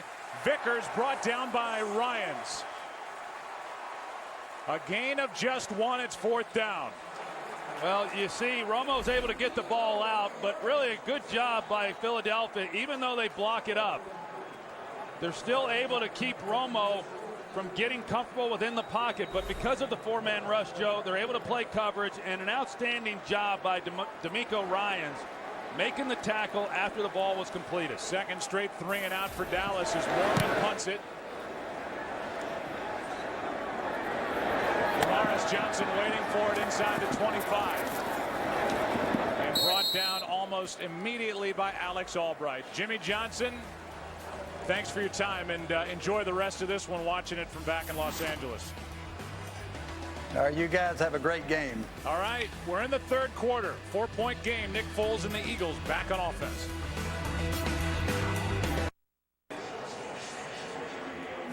Back on offense are the Eagles, now up by 4.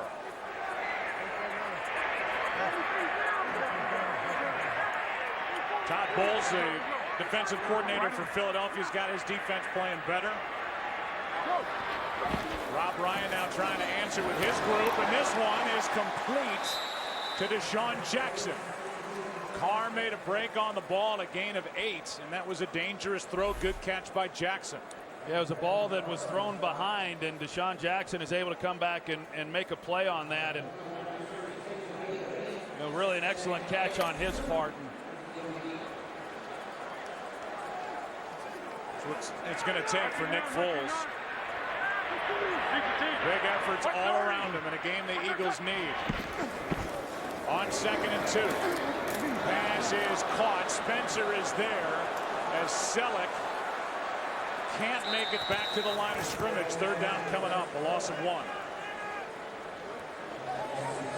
We'll go back and take a look at the job that Bryce Brown does when he came over and picked up the slot blitz by Orlando Scandrick, and then after Nick Foles makes the throw down the field to Jeremy Maclin for the touchdown, first guy down the field to congratulate him was Bryce Brown. And I've been impressed with what I've seen of Bryce Brown, not just in this game but other games as well. A guy who didn't play a lot in college, but a tremendously talented guy with size and speed. 3rd down and 3.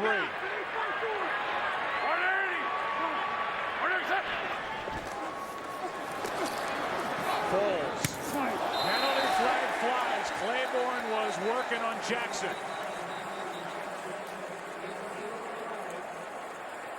And it's against Dallas. Holding, number 32, defense. 5-yard penalty, automatic first down. That was away from the ball that gets Scandrick working on Maclin. They're right there in the slot position, and you see the contact that's made as he's trying to get off the line of scrimmage. And think back to last week and that loss to the Atlanta Falcons.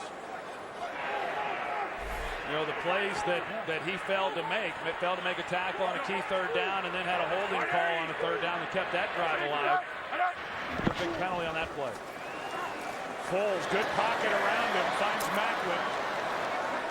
Maclin brought down by Ernie Sims, a gain of 4. Let's go down to Pam Oliver. Well, Joe, Dallas with some injury news now. Kenyon Coleman has a triceps injury. He is one of the Cowboys' best run stoppers. He is out. All right, Pam, thanks. So he's on the sideline. Marcus Spears is his backup.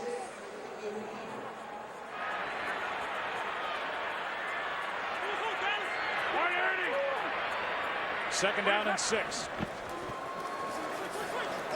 Foles drops it off. McCoy. Nice tackle. The rookie Claiborne. That was a great tackle. Yeah, that was a great tackle really by Morris Claiborne, because as we know, I mean, LaShawn McCoy in the open field is a tough guy to get on the ground, and yet Claiborne was able to do that. This Dallas team has committed 7 penalties. 4 have given the Eagles first downs. And here's a big 3rd and 2 with the ball at the Philadelphia 48. The Eagles are only 1 for 6 on 3rd down so far. Down, let's go. Here we go. Down. 130. Foles floats it too far, but a penalty flag flies. Maclin interfered with by the rookie Claiborne. And that's a spot foul at the 31 of Dallas. Pass interference, number 24, defense. Ball will be placed at the spot of the foul. First down. It's on Morris Claiborne. You see the contact on, and Claiborne right now, I mean, I think he's really a good young player, but he is not playing with much confidence. Whereas on the other side, Nick Foles, you see his confidence grow and grow. I mean, he's really showing great poise in the pocket. I'm not real sure what DeMarcus Ware was doing here. he's got Clay Harbor who's coming across and trying to block him, but he had a free shot, on Nick Foles that he had taken a straight line. So there was something within that formation that got DeMarcus Ware distracted and kept him from going on a straight rush at the quarterback. It's a 20-yard penalty. That's now 5 first downs for Philadelphia by Dallas. Defensive penalties. Here's McCoy inside the 20.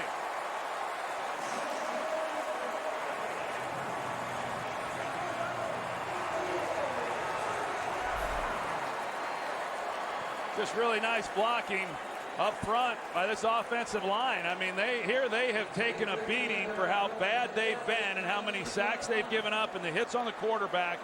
I got to tell you, Joe, in this game, they've done a great job in protection. They have not yet given up a sack in this game, and they're creating some running lanes for LaShawn McCoy. Second time inside the red zone for the Eagles. They're 1 for 1, and they're scoring a touchdown today. Here's McCoy down inside the 15 to the 13. Ratliff on the stop, a gain of 6. Well, hey, I mean, we started this half and said that Nick Foles was going to have some help, and the guys around him were going to have to be able to make some plays. And best way to help a young quarterback is play good defense and run the football, and they have done that well here in the second half. Second down and 4.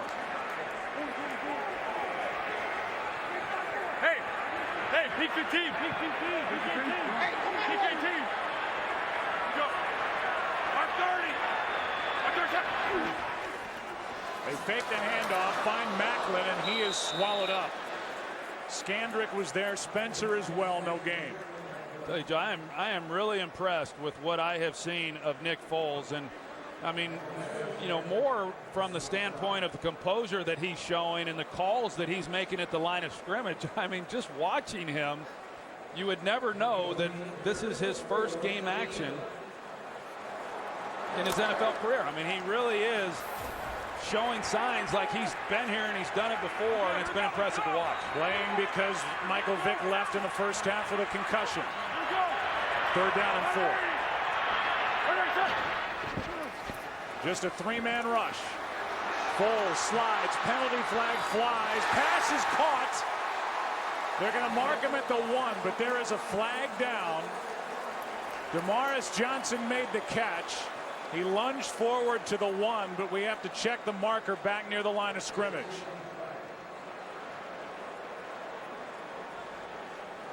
Illegal use of hands to the face, 65, offense, 10-yard penalty, still third down. That's King Dunlap.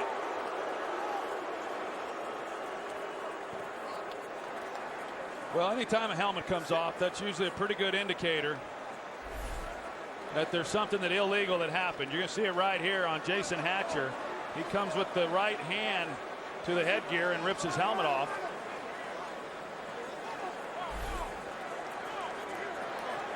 Instead of a 1st and goal at the 1, it's 3rd and 15 back at the 24. With hands to the face by Dunlap, who's out at right tackle for the first time since 2010. He started the last 2 games at left tackle. It's 3rd down and 15.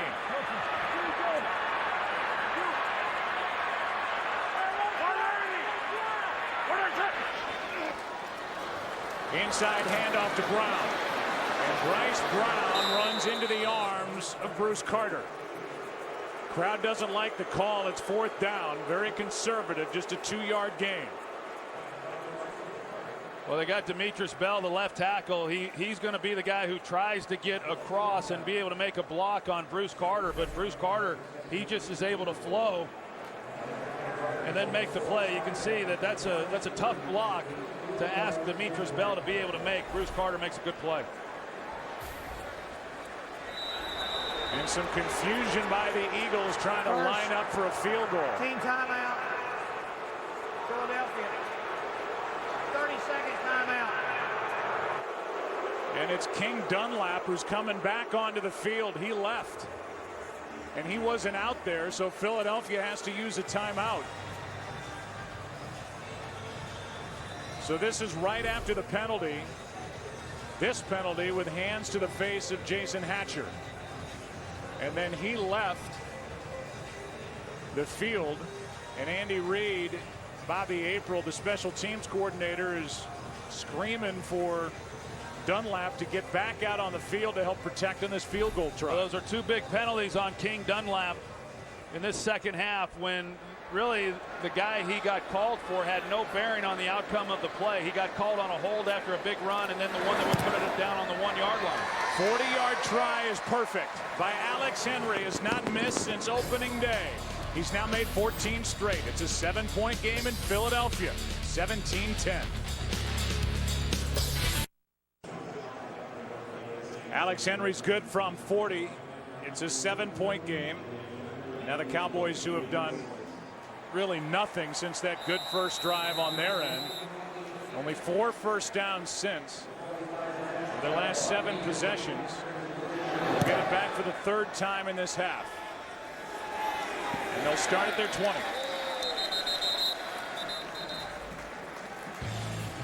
Cowboys with a record of 3-5, trailing on the road in Philadelphia by 7.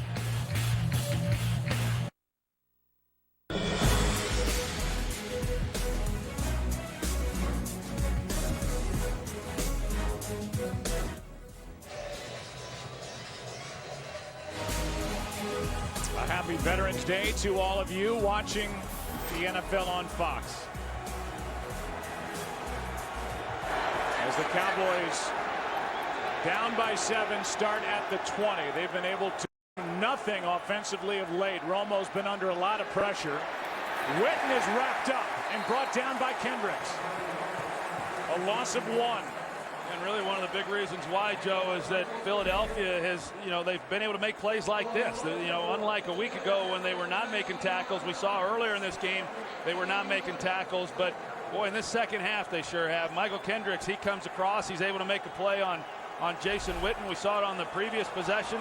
Cowboys just have been unable to get anything going here in this second half. 2nd down and 11.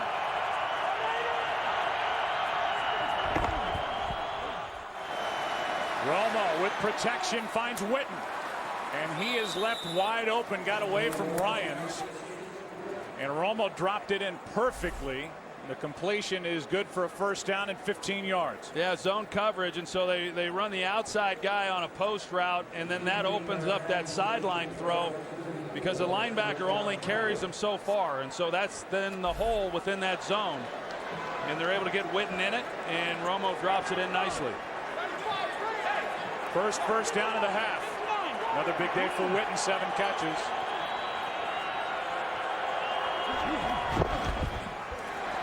Romo fires. There's number 8.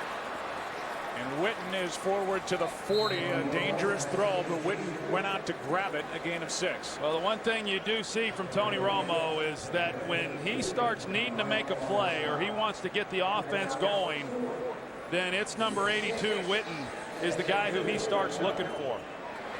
I mean, that's the guy who he has his comfort level with and he trusts, and even in tight coverage he believes that Witten's going to be able to make a play, and most of the time he does. 2nd down and 4. Dunbar gets it. Nowhere to go. You know, Troy, there was some talk about the Cowboys with their success in the no huddle maybe going to some no huddle in this game. We haven't seen any up-tempo really from Jason Garrett so far today. No, and that may be something you see at some point, but 2nd and 4 and you run the ball and you don't pick up any yardage. I mean, it makes it tough. They've not had much success running here in this half. Makes it hard to call it.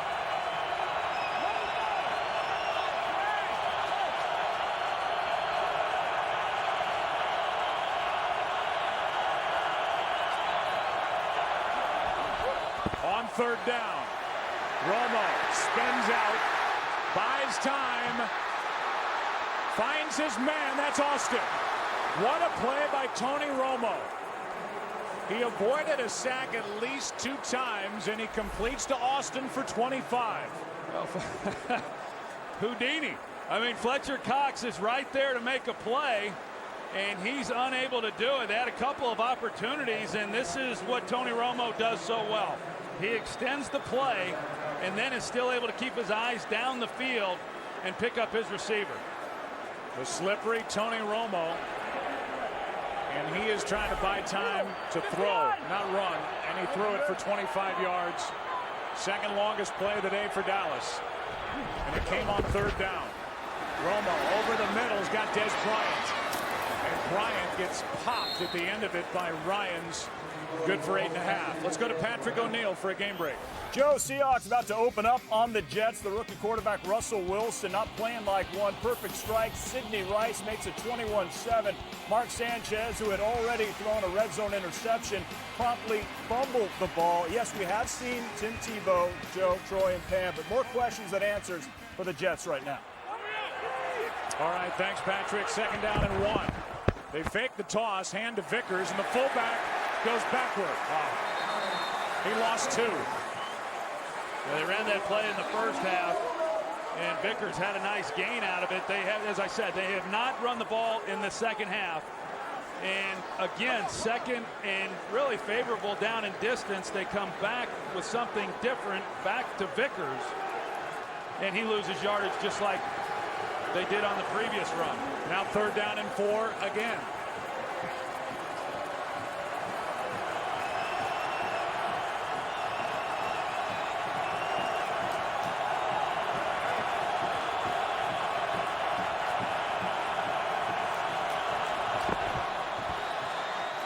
Romo going for Bryant.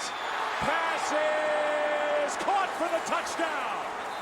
Penalty flag on the play, but it appears it's against Philadelphia.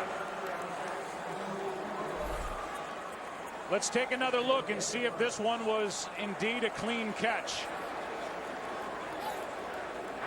Pass interference. I don't think so. On the defense. A penalty's declined. Touchdown. Remember, the call here is pass interference, so even if this one is overturned, it's in the end zone or right near the end zone where the pass interference occurred, and it would set up first and goal. But that ball looked like it rolled. That sure did, Joe. I mean, really good coverage by Dominique Rodgers-Cromartie, and the ball, you know, to me certainly looks like it's moving, and that's not going to be a touchdown, but it will be a first down. Will be reviewed. So it's a scoring play. They will review it. It's not a hold. It was called pass interference, which would set up a first and goal situation even if it's overturned. But it sure looks like that ball rolled out of the right arm of Des Bryant. It was really a great throw by Tony Romo. You know, because of where Des Bryant was, he's able to recognize where Cromartie is in coverage and give him at least a chance to make a play on that ball. Mike Pereira is with us from Los Angeles. Mike, did you see that ball roll?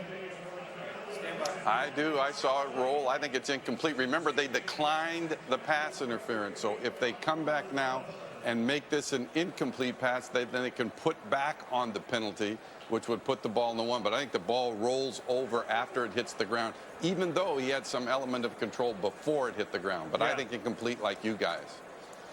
And so again, and you can see when the official threw the flag, the interference happened in the end zone, which would set it up at the 1. But heck, that's no sure bet. The Cowboys started the day tied for 26th in the red zone, scoring touchdowns only 44% of the time. Bryant's already had 1 taken away in that crazy game you and Tom Brenneman did against the Giants when his fingertip was on the end line. It would have given the Cowboys a big win, and this one looks like it's going to come off the board, but will still present the Cowboys, who would be trailing by 7 with a first and goal at the 1. Here comes the call.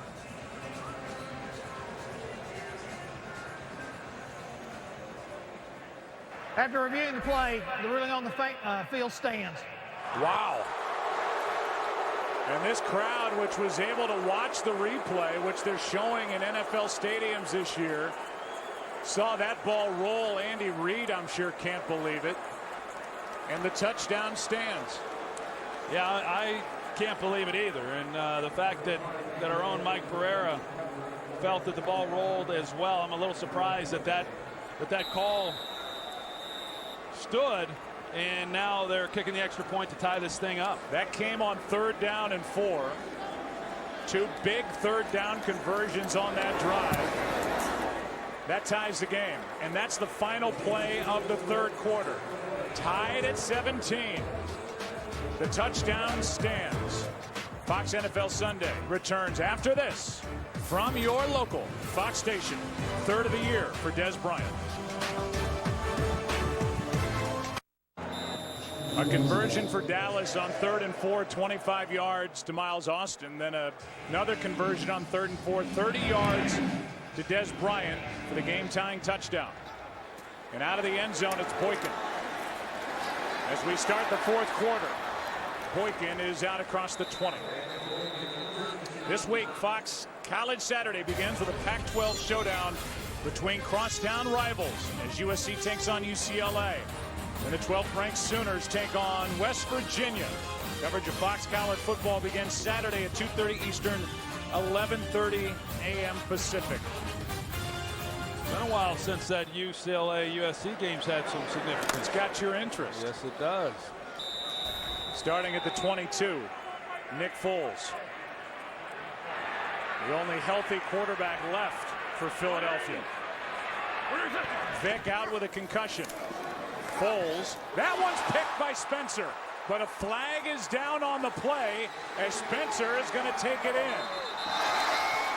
A couple things happened. First of all, Spencer got the pick, but he was ruled down by contact.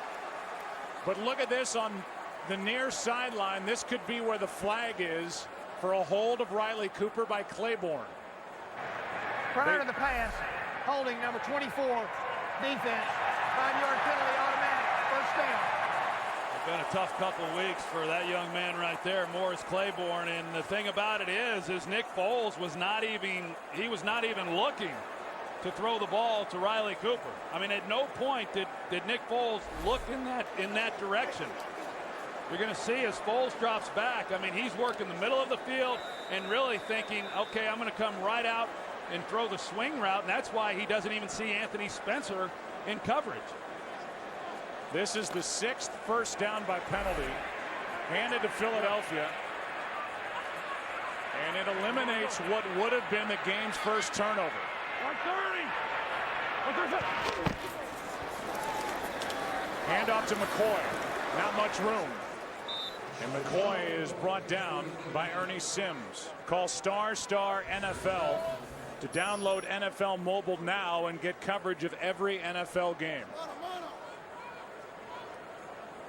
The Dallas defense was in the spotlight last week in that Sunday night game, and now the one lone survivor among the starting offensive line, Evan Mathis, is limping back to the huddle. He's the only guy still standing. I don't anticipate they'll do anything that requires him to move much. 2nd down and 8. But this defense was in the spotlight trying to get off the field last week against Atlanta. It couldn't. Now Foles throws on the run, and it's incomplete. Out of bounds for Deshaun Jackson with Carr closing on it to bring up 3rd down. We'll go back to Morris Claiborne last week in that game against Atlanta. As I said, you know, he gave up some plays in that game. They brought Michael Jenkins in and replaced him there for a few snaps, and they are not able to do that here in this one because Michael Jenkins is inactive for this game. Cowboys traded up to get Claiborne 6th overall, brought in Brandon Carr with a 5-year, $55 million deal. Play clock is down to 3. 3rd down and 8. Spencer coming off the edge. Now Carter. Incomplete. It's 4th down. Heavy pursuit by Spencer and Carter. And with under 14 to play in the game, McBriar will punt it back to the Cowboys. Well, they're finally able to get some pressure then on Nick Foles. They even brought Morris Claiborne on a corner blitz on that play. But they're able to at least get Foles moving a little bit, and that's a pretty good stop there for Dallas defensively.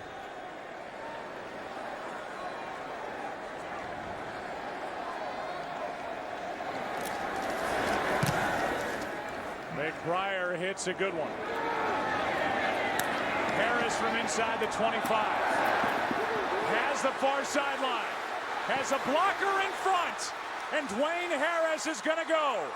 Touchdown, no flags.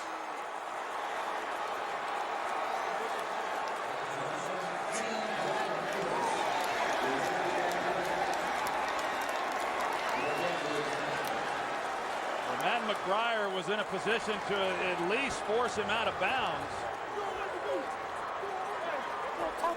Yeah, I'm not sure how he didn't make a play. 78-yard return.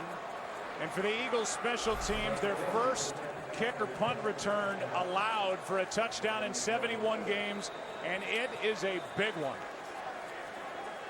Well, Matt McBriar had the sideline to work with, and he just had to continue to squeeze that. Now, I mean, obviously he doesn't get to work on those things in practice, but you'd think that there would have been a little better attempt than there was on that play. That is the first kick return for a touchdown this season by the Dallas Cowboys. It belongs to Dwayne Harris. Down the sideline he went. All smiles for Jason Garrett with his Cowboys up by 7. Today's game on Fox is sponsored by Microsoft Surface. By Bud Light, the official beer of NFL fans. Here we go. And by Burger King and the delicious new holiday sweets. Cowboys have scored 2 touchdowns over the last 85 seconds, and it's Dwayne Harris who has a 78-yard punt return for the first touchdown of his 2-year career. Boykin will take a knee, and we go back to the punt return for the touchdown by Harris. Once he got past this initial wall, there wasn't much except the punter in his way. Yeah, as a left return, they do a good job of giving him the sideline. But Matt McBriar, as I said, I mean, he was in a great position to be able to make a play and at least force Dwayne Harris out of bounds, and just wasn't really much of an effort there. But an excellent job by the special teams for Dallas making a play. And so now the Cowboys have their biggest lead of the day, and Foles throws over the middle. He's got 7. And we'll see how the kid does in response to that touchdown. 14 yards and a first down. Well, he gunned that one in. I was watching Nick Foles warm up before the game, and I didn't realize he was as big as he is, Joe. I mean, they've got him listed at about 240 pounds. I'm not so sure he's not bigger than that, but yeah, he's got a strong arm. And he's showing why the Eagles liked him so much. They hand it off. That's McCoy getting to the edge and running into Claiborne. The rookie knocks him out of bounds after a 3-yard gain. Just a 1-score game. That does not make the Eagles one-dimensional. And for Philadelphia this season, they've averaged 29 rushing attempts per game, which is the second highest in the 14 years Andy Reid has been head coach of the Eagles. And they have protected well today, whether it was Vic or Foles. No sacks after the Saints got 7 last week. 2nd and 7. Foles sets up, throws behind, is picked off, intercepted by Carr. That ball stayed in the air, and now Carr will coast into the end zone for the touchdown.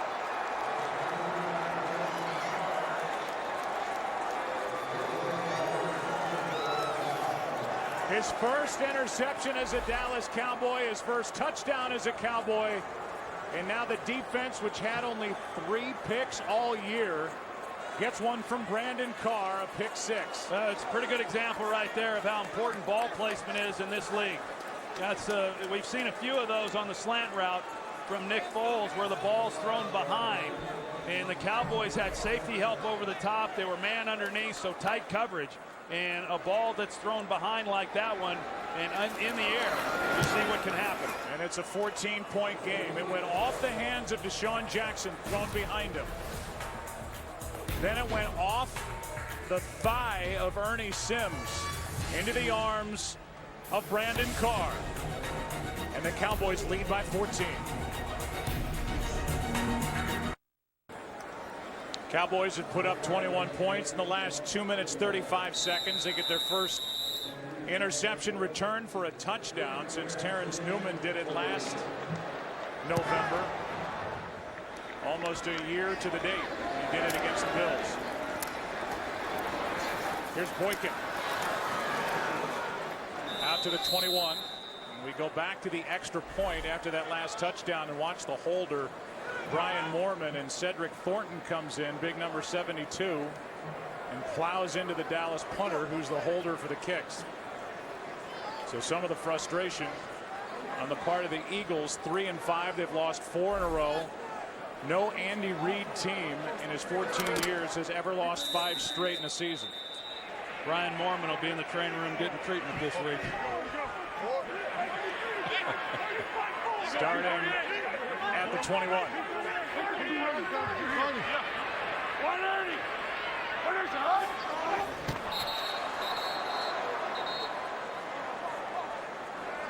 Josh Brent came across early.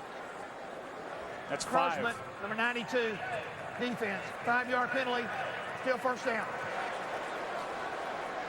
5 offside penalties against the Dallas Cowboys in this game.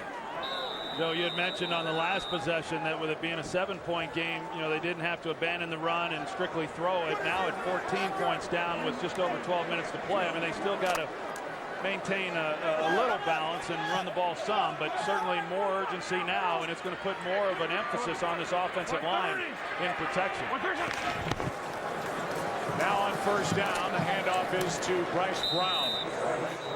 And Brown no gain. Let's go to Kurt Menefee for a game break. Well, with Alex Smith still out due to a concussion, Colin Kaepernick at quarterback for the Niners trying to lead a comeback against the Rams. 7 yards, he dives, they reviewed it, called it a touchdown, and right now it's 17-14. Rams trying to hold on halfway through the fourth quarter. Joe, Troy, and Pan. Surprising score as the Rams lead by 3 coming out of their bye week. On second down, pass caught by Harbor, and the tight end's got a first down out at the 36. Still plenty of time if the Eagles can get something going offensively behind Nick Foles. Yeah, you can see they're huddling really close to the ball, and so they're trying to get the plays called as quickly as possible and get to the line. And you wonder how much work Nick Foles has had here since the season began in some of the no-huddle situations. 130. Easy. 322 scat. 322 scat. Sword.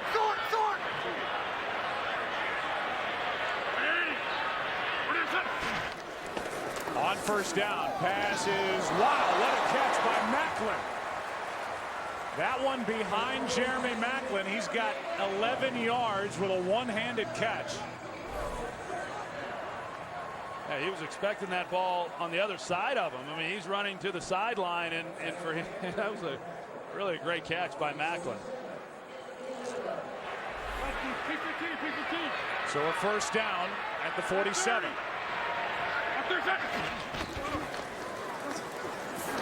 Foles finds Cooper. Penalty flag is down as Victor Butler had his helmet ripped off, and it's against Philadelphia. Illegal use of hands to the face, 65 offense. 10-yard penalty, still first down. That's another one on King Dunlap for hands to the face. Well, here he is. He's at right tackle, and he's arguing with the call, and we'll take a look. And, the helmet comes off. One of the problems for King Dunlap is he's 6'9", and so he tends to play really high. I mean, he doesn't bend well, and so he's typically playing higher than the guy he's trying to block. And, I hate to admit it, Dunlap, but that was hands to the face. And each time he's been called for a penalty, it's been clear that the right calls have been made. So first down and 20. Pass is dropped. Skandrick had it as he worked in front of Macklin. And Skandrick almost had the second interception for this defense, which came in with only 3. You see, as Macklin's trying to come out of the route, he felt that he was held at the top of it, and there definitely was contact made. I think Orlando Skandrick might have gotten away with one. Now second down and 20.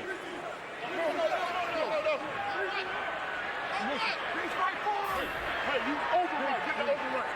Stay there. 130. Foles for McCoy, and he gets knocked down by Skandrick, and that looked painful.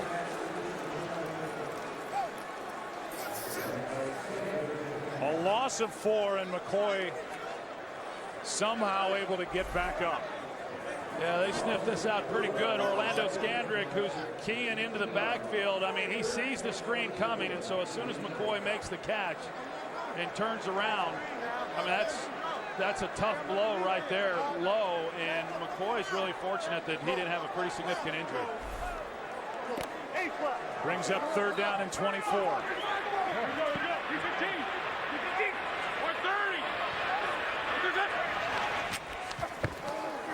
Four-man rush. Foles got rid of it. Pass is caught. That's the tight end, Clay Harbor. And Harbor is out just to the 41. It's 4th down, a gain of just 8. Under 9 to play, and the Cowboys leading by 14 points, about to get it back. And time is running out on the Philadelphia Eagles in this game, and time may very well be running out on the tenure of Andy Reid here in Philadelphia.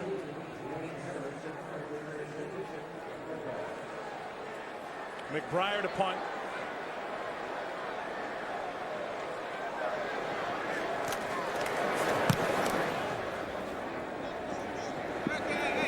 Harris, who has his highlight for the year, lets it go over his head into the end zone, and the Cowboys up by 14 will start at their 20.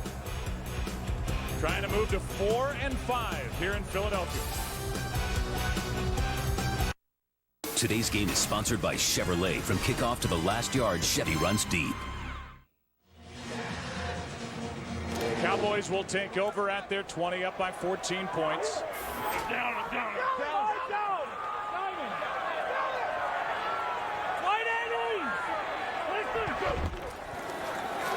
Hand off to Felix Jones. And a penalty flag comes in at the very end of the play. Cowboys have only 82 yards of offense in this second half, but 21 points. A defensive touchdown, a special teams touchdown by Dwayne Harris. Use of hands to the face, 98 defense. 5 yards from the end of the play, 1st down. They get Mike Patterson, who is in his 2nd game back, for that on Doug Free.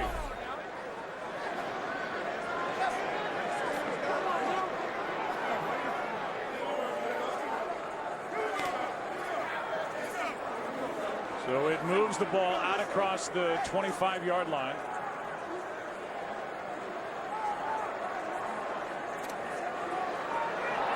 Still haven't. Now they have spotted the football at the 26. It's a 1st down, 1st and 10.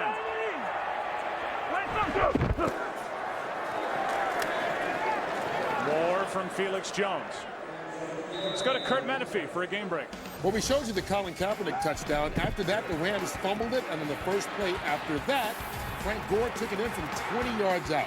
17 seconds apart, the Niners get 2 scores and have their first lead of the game, 21-17 over St. Louis. Go Troy and Pan.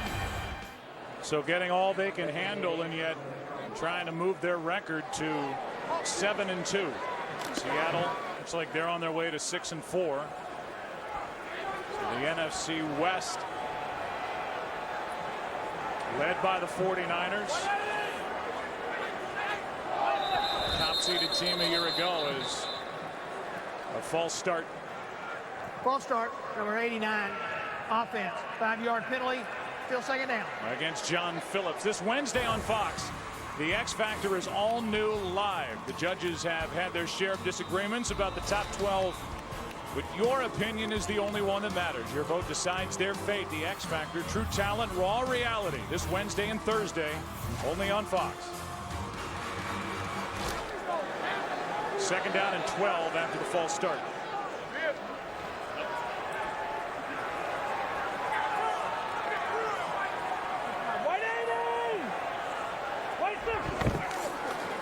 Toss to Jones, running left. Jones is wrapped up by Darryl Tapp after a gain of 3.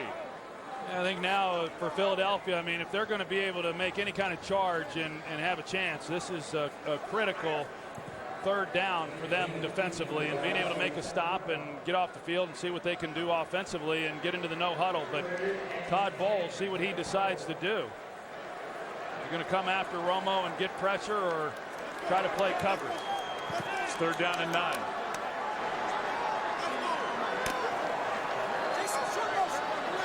Cowboys leading by 14.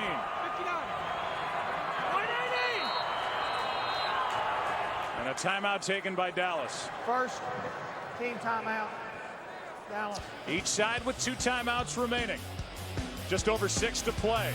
Cowboys will talk about the 3rd down. We'll have it when we come back. Some big play touchdowns this half for Dallas. Des Bryant, 30-yard touchdown reception. Wayne Harris, a 78-yard punt return for a touchdown. And then Brandon Carr, 47 yards on an interception return for a touchdown. And it's 3rd down and 9 for Dallas. After taking their first time out, they toss to Felix Jones running right. And Jones is wrapped up at the 35, a yard shy of a first down. It's 4th down. So the Cowboys decide rather than throw it and stop the clock, they're just going to run it and rely on their defense. Defense has been playing pretty good, and Felix Jones almost was able to pick up the first down. Ryan Mormon to punt. Morris Johnson waiting for it for the Eagles. Philadelphia will take over with under 5.5 to go. And False start, number 89, offense, 5-yard penalty, still 4th down. so more penalties for the Dallas Cowboys. That's John Phillips, guilty of a false start that stops the clock with 5:33 to go.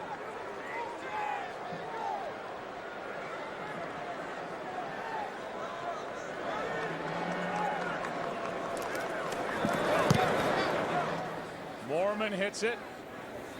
And a fair catch by Johnson at the 23-yard line.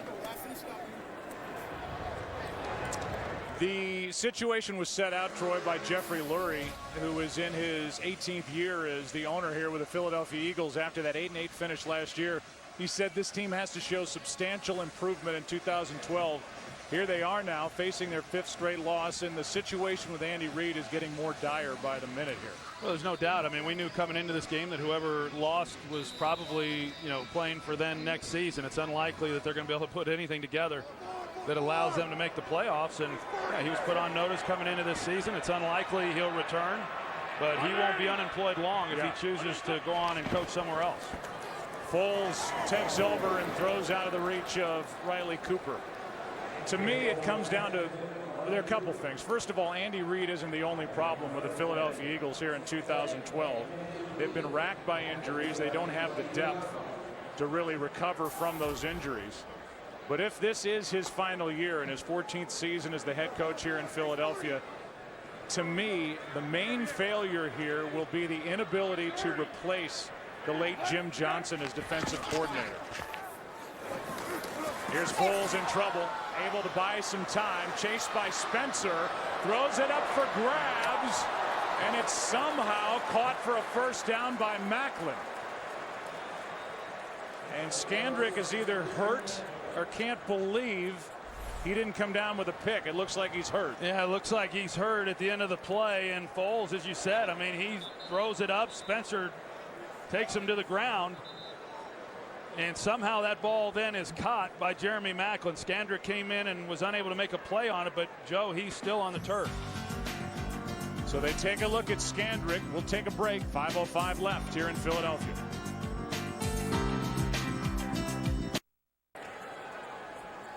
Skandrick is able to limp off the field. We'll see if his ankle doesn't get trapped underneath as Macklin came down. Something in the lower leg area for Orlando Skandrick. It's a first down for Philadelphia. 13-yard completion to Macklin. And it brings up a first down at the 37. Jim Johnson, who was one of our favorites, longtime defensive coordinator here, brought here in '99 by Andy Reid when he got hired. To Andy Reid's credit, he didn't really know Jim Johnson before he hired him. He didn't hire somebody to run the defense. He wanted somebody who had impressed him when he was on the coaching staff in Green Bay scheming against Brett Favre. That man was Jim Johnson, and his years here with Brian Dawkins at safety and Trotter at middle linebacker and the group up front, he just has become irreplaceable here in the last 3 years for Andy Reid. Well, there's no doubt. I mean, they were unable to really get the defense playing the way they did under Jim Johnson. I think the other thing, too, Joe, is going back to last season when they picked up all those free agents and Nnamdi Asomugha and Dominique Rodgers-Cromartie, Colin Jenkins, and, you know, the expectations certainly grew from that. But that was really out of the norm for what the Eagles were really all about. I mean, they were always great at drafting players and bringing in good talent. Foles on first down, completes for a first down to midfield. Pass is caught by Macklin, who's become a favorite target for Nick Foles in his first real game action, good for 13 again. It's a two-score game as Foles hands off to McCoy, running right, and McCoy is knocked down at the 40. They're going to mark him just shy of a first down. He got 9. Sensabaugh on the tackle. So Foles doing a good job at the line of directing it and getting these plays off. I mean, he looks very comfortable in this no huddle. Second down and 1. Over the middle, pass is caught. That's a first down. That is Macklin. And Macklin has made 3 catches in a row, good for 7. The Cowboys are able to substitute. They bring an entirely new wave of pass rushers onto the field. Handoff is to McCoy. McCoy tripped up, and it was Carter who got his feet before a big gain, a gain of 6. 3.5 to go. Each side with 2 timeouts remaining as Spencer comes back in.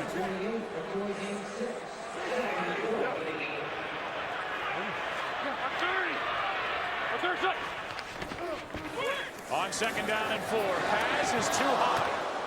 He had Macklin, who had found a hole in the defense, but the throw was too high. It's third down. We look ahead to next week, week 11, and our matchups. Tort Pam and I will be in Detroit for the Packers and Lions, or the Eagles are at the Redskins, Cardinals and Falcons, Bucks and Panthers. Later on, the Saints, who are back in it. A game under 500. They won today. They knocked off the previously undefeated Atlanta Falcons. They're in Oakland. There's the day for Macklin. Foles. Down he goes. First sack of the day. It belongs to Butler. That's his second sack of the season. And it's fourth down. Victor Butler, he's on the outside. He comes around, and Foles just doesn't feel his presence. And is able to make the play, and he had pretty good protection there in the middle. But you know, clearly the Eagles now here at fourth down, they've got to be able to get at least this first down to extend this game. First sack against this Eagles offensive line. Fourth down and 9.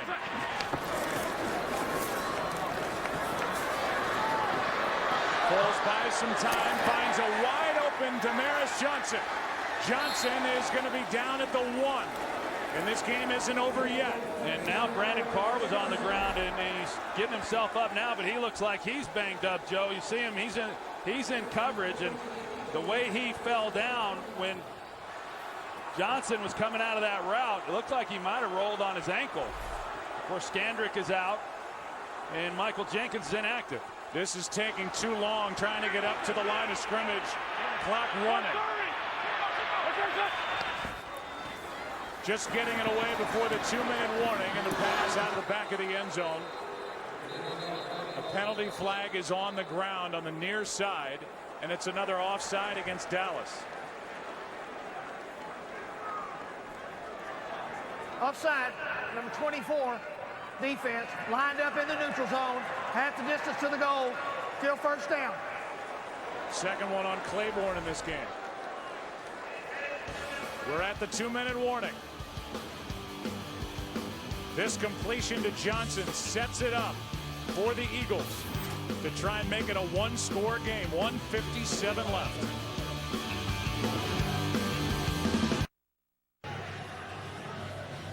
The two head coaches, so much conversation about both of them coming into this game. 3-5 meeting 3-5. Cowboys leading by 14 points, 1:57 left. Handoff is to the fullback Havili, and Stanley Havili is in for the touchdown.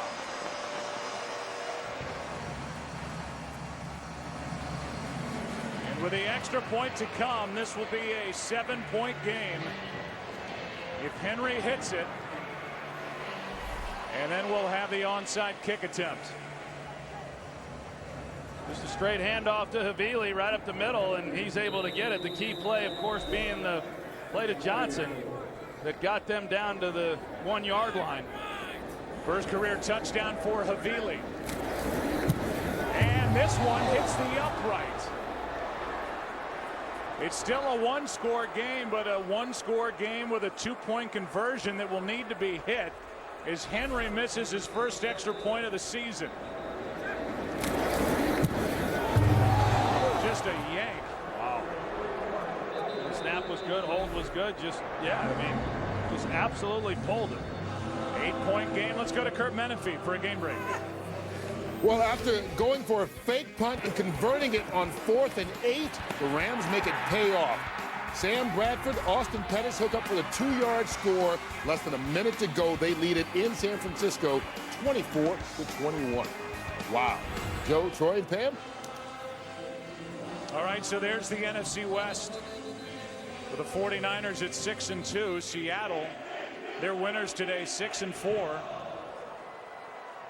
The rest of the division is the Rams try to get their 4th win under first-year head coach, at least in St. Louis, longtime NFL head coach Jeff Fisher.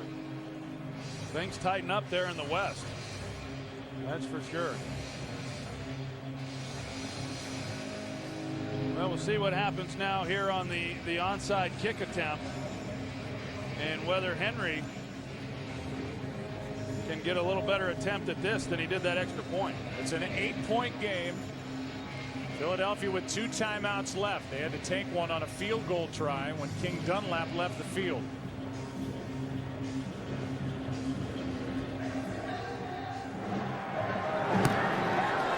Up into the air and right into the arms of a Dallas Cowboy, and it's Witten there waiting for it. Jason Witten is there, and now with just 2 timeouts remaining, the Dallas Cowboys will take over, leading by 8. Our football coverage does not end when the games are over. Stick around for the OT. Kurt, Terry, Howie, Michael, and Jimmy have extended highlights, analysis, interviews, and a look ahead to next week's action. It's America's #1 post-game show, the OT, presented by Lowe's, tonight right after the game on Fox. Move, move, move.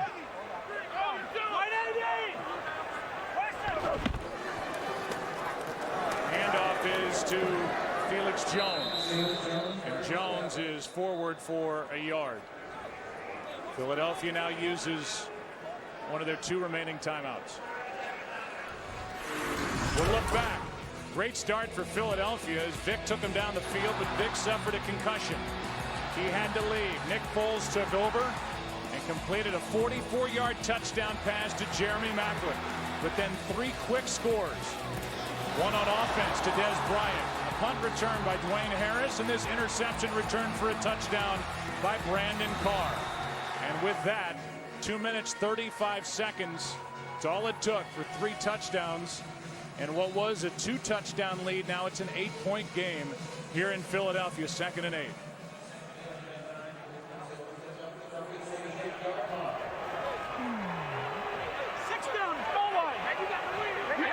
Yep. Coming over. It's the goal line. 6 down. Baby out. Reach it. Yep. You good over there, Doug? Yep. Good. Do it. 180. Where's the handoff is to Jones. Covering up the football. 1:44 remaining, and now the Eagles are out of timeouts. Yeah, now there's a decision to be made for Jason Garrett, you know, as the play caller, as to what exactly do you do here. Do you run it and then run the clock down as much as you can, in all likelihood not picking up the first down and then punting it back, or do you try to pick up the first down here and then run out the clock and win the game, you know? And to me, I think you have to look at it and what you're dealing with on the other side. And on the other side, as a rookie quarterback, I think you run it, you take the time off the clock, and you make Nick Foles try to take it down the field with no timeouts, needing a touchdown and a 2-point conversion. Yeah, I wouldn't disagree with that. I think, though, also with a guy like Tony Romo, that you can say that, well, we'll call something and see if we can maybe have a play where we can pick up the first down. If it's not there, then either don't throw it or make sure you throw something high percentage where we can at least keep the clock running. But based on this and this formation, they're going to run the ball. Handoff to Jones. He spins forward for a positive play. It's 4th down, and the clock will wind down under a minute left. The Cowboys, if they choose, can let it get down to 1 second, which would be just under a minute. Call a timeout, punt it back, and have their defense try and stop Nick Foles. Again, needing to get down the field into the end zone and then a 2-point conversion to tie. The schedule's very good for Jason Garrett's club coming out of here. Their first 8 games, they had the toughest schedule across the NFL with regard to current records. The last 8 games, the second easiest. Only the Steelers are on there as a club that's over 500 the rest of the way, and that happens in the middle of December. So talking to Romo before the game, he said if we can get a win here today, we can get on a little roll. They have Cleveland and then a Thanksgiving date with Washington the next 2 games. Yeah, I mean, it shapes up. I mean, hey, some of these teams may be looking at Dallas like they've got an easy game coming up, too. I mean, it's not, they've got to start winning some games. But 5 of the last 7 at home in Dallas is huge. Mormon to punt. Deshaun Jackson is waiting for it, and Mormon wisely just drills it out of bounds. They're going to mark it at the 11.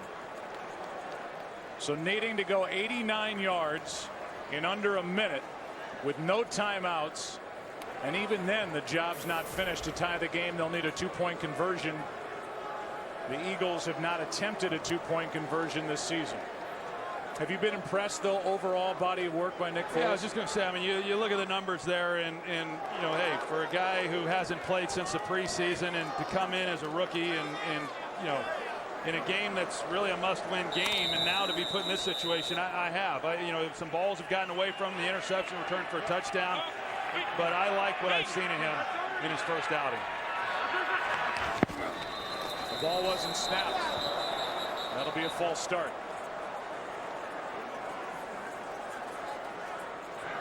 False start, 77, offense, 5-yard penalty, still first down. Meanwhile, Philadelphia, they're staring at their 5th consecutive loss after a 3-1 start. And they are at Washington next, at home against Carolina. That game that says at Philadelphia should say at Dallas. Then at Tampa Bay.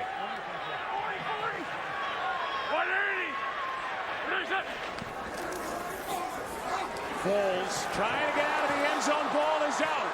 Recovered by Dallas. Touchdown. Hatcher is there, and he will get credit. Anthony Spencer knocked it out, and it's the 2nd defensive touchdown of the day for the Dallas Cowboys.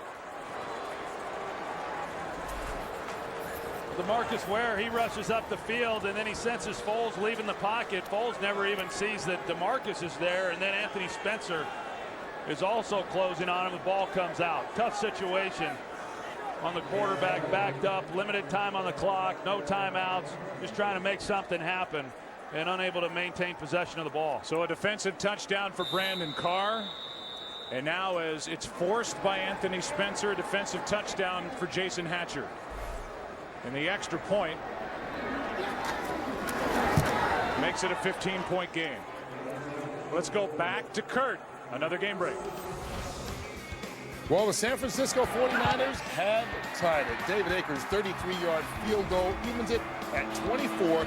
3 ticks left. Looks like they're going to overtime. When your game is done, we'll take you to the finish in San Francisco, regardless of how it's going. 24-24, Rams and Niners right now. Joe, Troy, and Pam. All right, meanwhile today, while you look at Tony Romo, the real story, Troy, in this second half has been the defense and special teams. Cowboys had no touchdowns from their defense or their special teams this season. They have 3 in the fourth quarter. I know the defense has made plays, and really all season long this Cowboys defense has played well enough to win. I mean, there's been some lapses. There's been times when they haven't made a stop when they've needed to, but for the most part, that defense has played awfully well for the Cowboys. Now, I mean, as it relates to this game, it's nice, but you don't really, I mean, the Eagles, this is what's been their downfall throughout this season. I mean, they've just been unable to hang on to the ball. They've had turnovers that have cost them. It cost them again in this one. And then, of course, as you said, the special teams play. I thought Philadelphia defensively, especially coming out in the second half, I thought they did some really nice things and gave their team a chance to win, but it was the turnovers and the special teams that did them in. 2 more for Philadelphia. They have 21 giveaways this season. Meanwhile, for Dallas, it's back-to-back turnover-free games for Tony Romo. This one hits Havili in the face mask, and he's just able to get back on top of it. 52 seconds left here in Philadelphia. The Dallas Cowboys are on their way to a 4-5 record, and remember, we talked about it at the beginning. The Giants lost today. They've lost 2 straight. They've got 4 losses going into a bye week. So the NFC East is far from over, despite all the doomsday predictions for both these clubs during this week. Yeah, more of a case of the Giants kind of falling back to the pack. I mean, after their big win in Dallas, they created some separation, only to then lose the next 2. Here's Cooper out on the outside. Carter shoves him out of bounds. Cooper has a touchdown today, his first of the year. Those were the first points of the day, a one-handed catch from a yard out.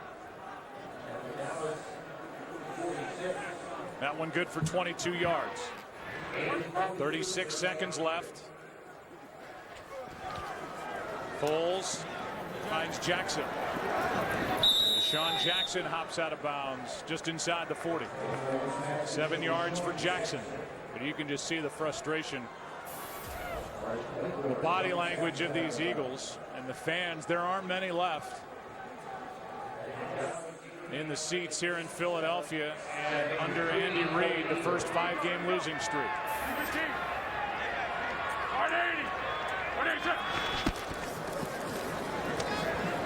Jackson's got a first down, and he slides forward. The clock continues to wind. 8 yards and a first down. Bonus coverage of the Rams and 49ers. Good game, obviously, as they are headed to overtime in San Francisco. As the 49ers able to get down the field and tie that game before the end of regulation. Well, if nothing else, right here, this is good experience for Nick Foles, just to be put in this situation and see how he reacts. And we don't know exactly what the status is of Michael Vick going forward, and I don't know that it really much matters, because with this loss, I mean, as we said, they're essentially playing for next year, and I don't anticipate that Michael Vick's going to be back in Philadelphia either. I mean, all the speculation as to what this means to Andy Reid, but I can see where Nick Foles is going to be the starter here on out. Here's a little flip back to McCoy after the catch by Deshaun Jackson. And playground time as the clock will expire.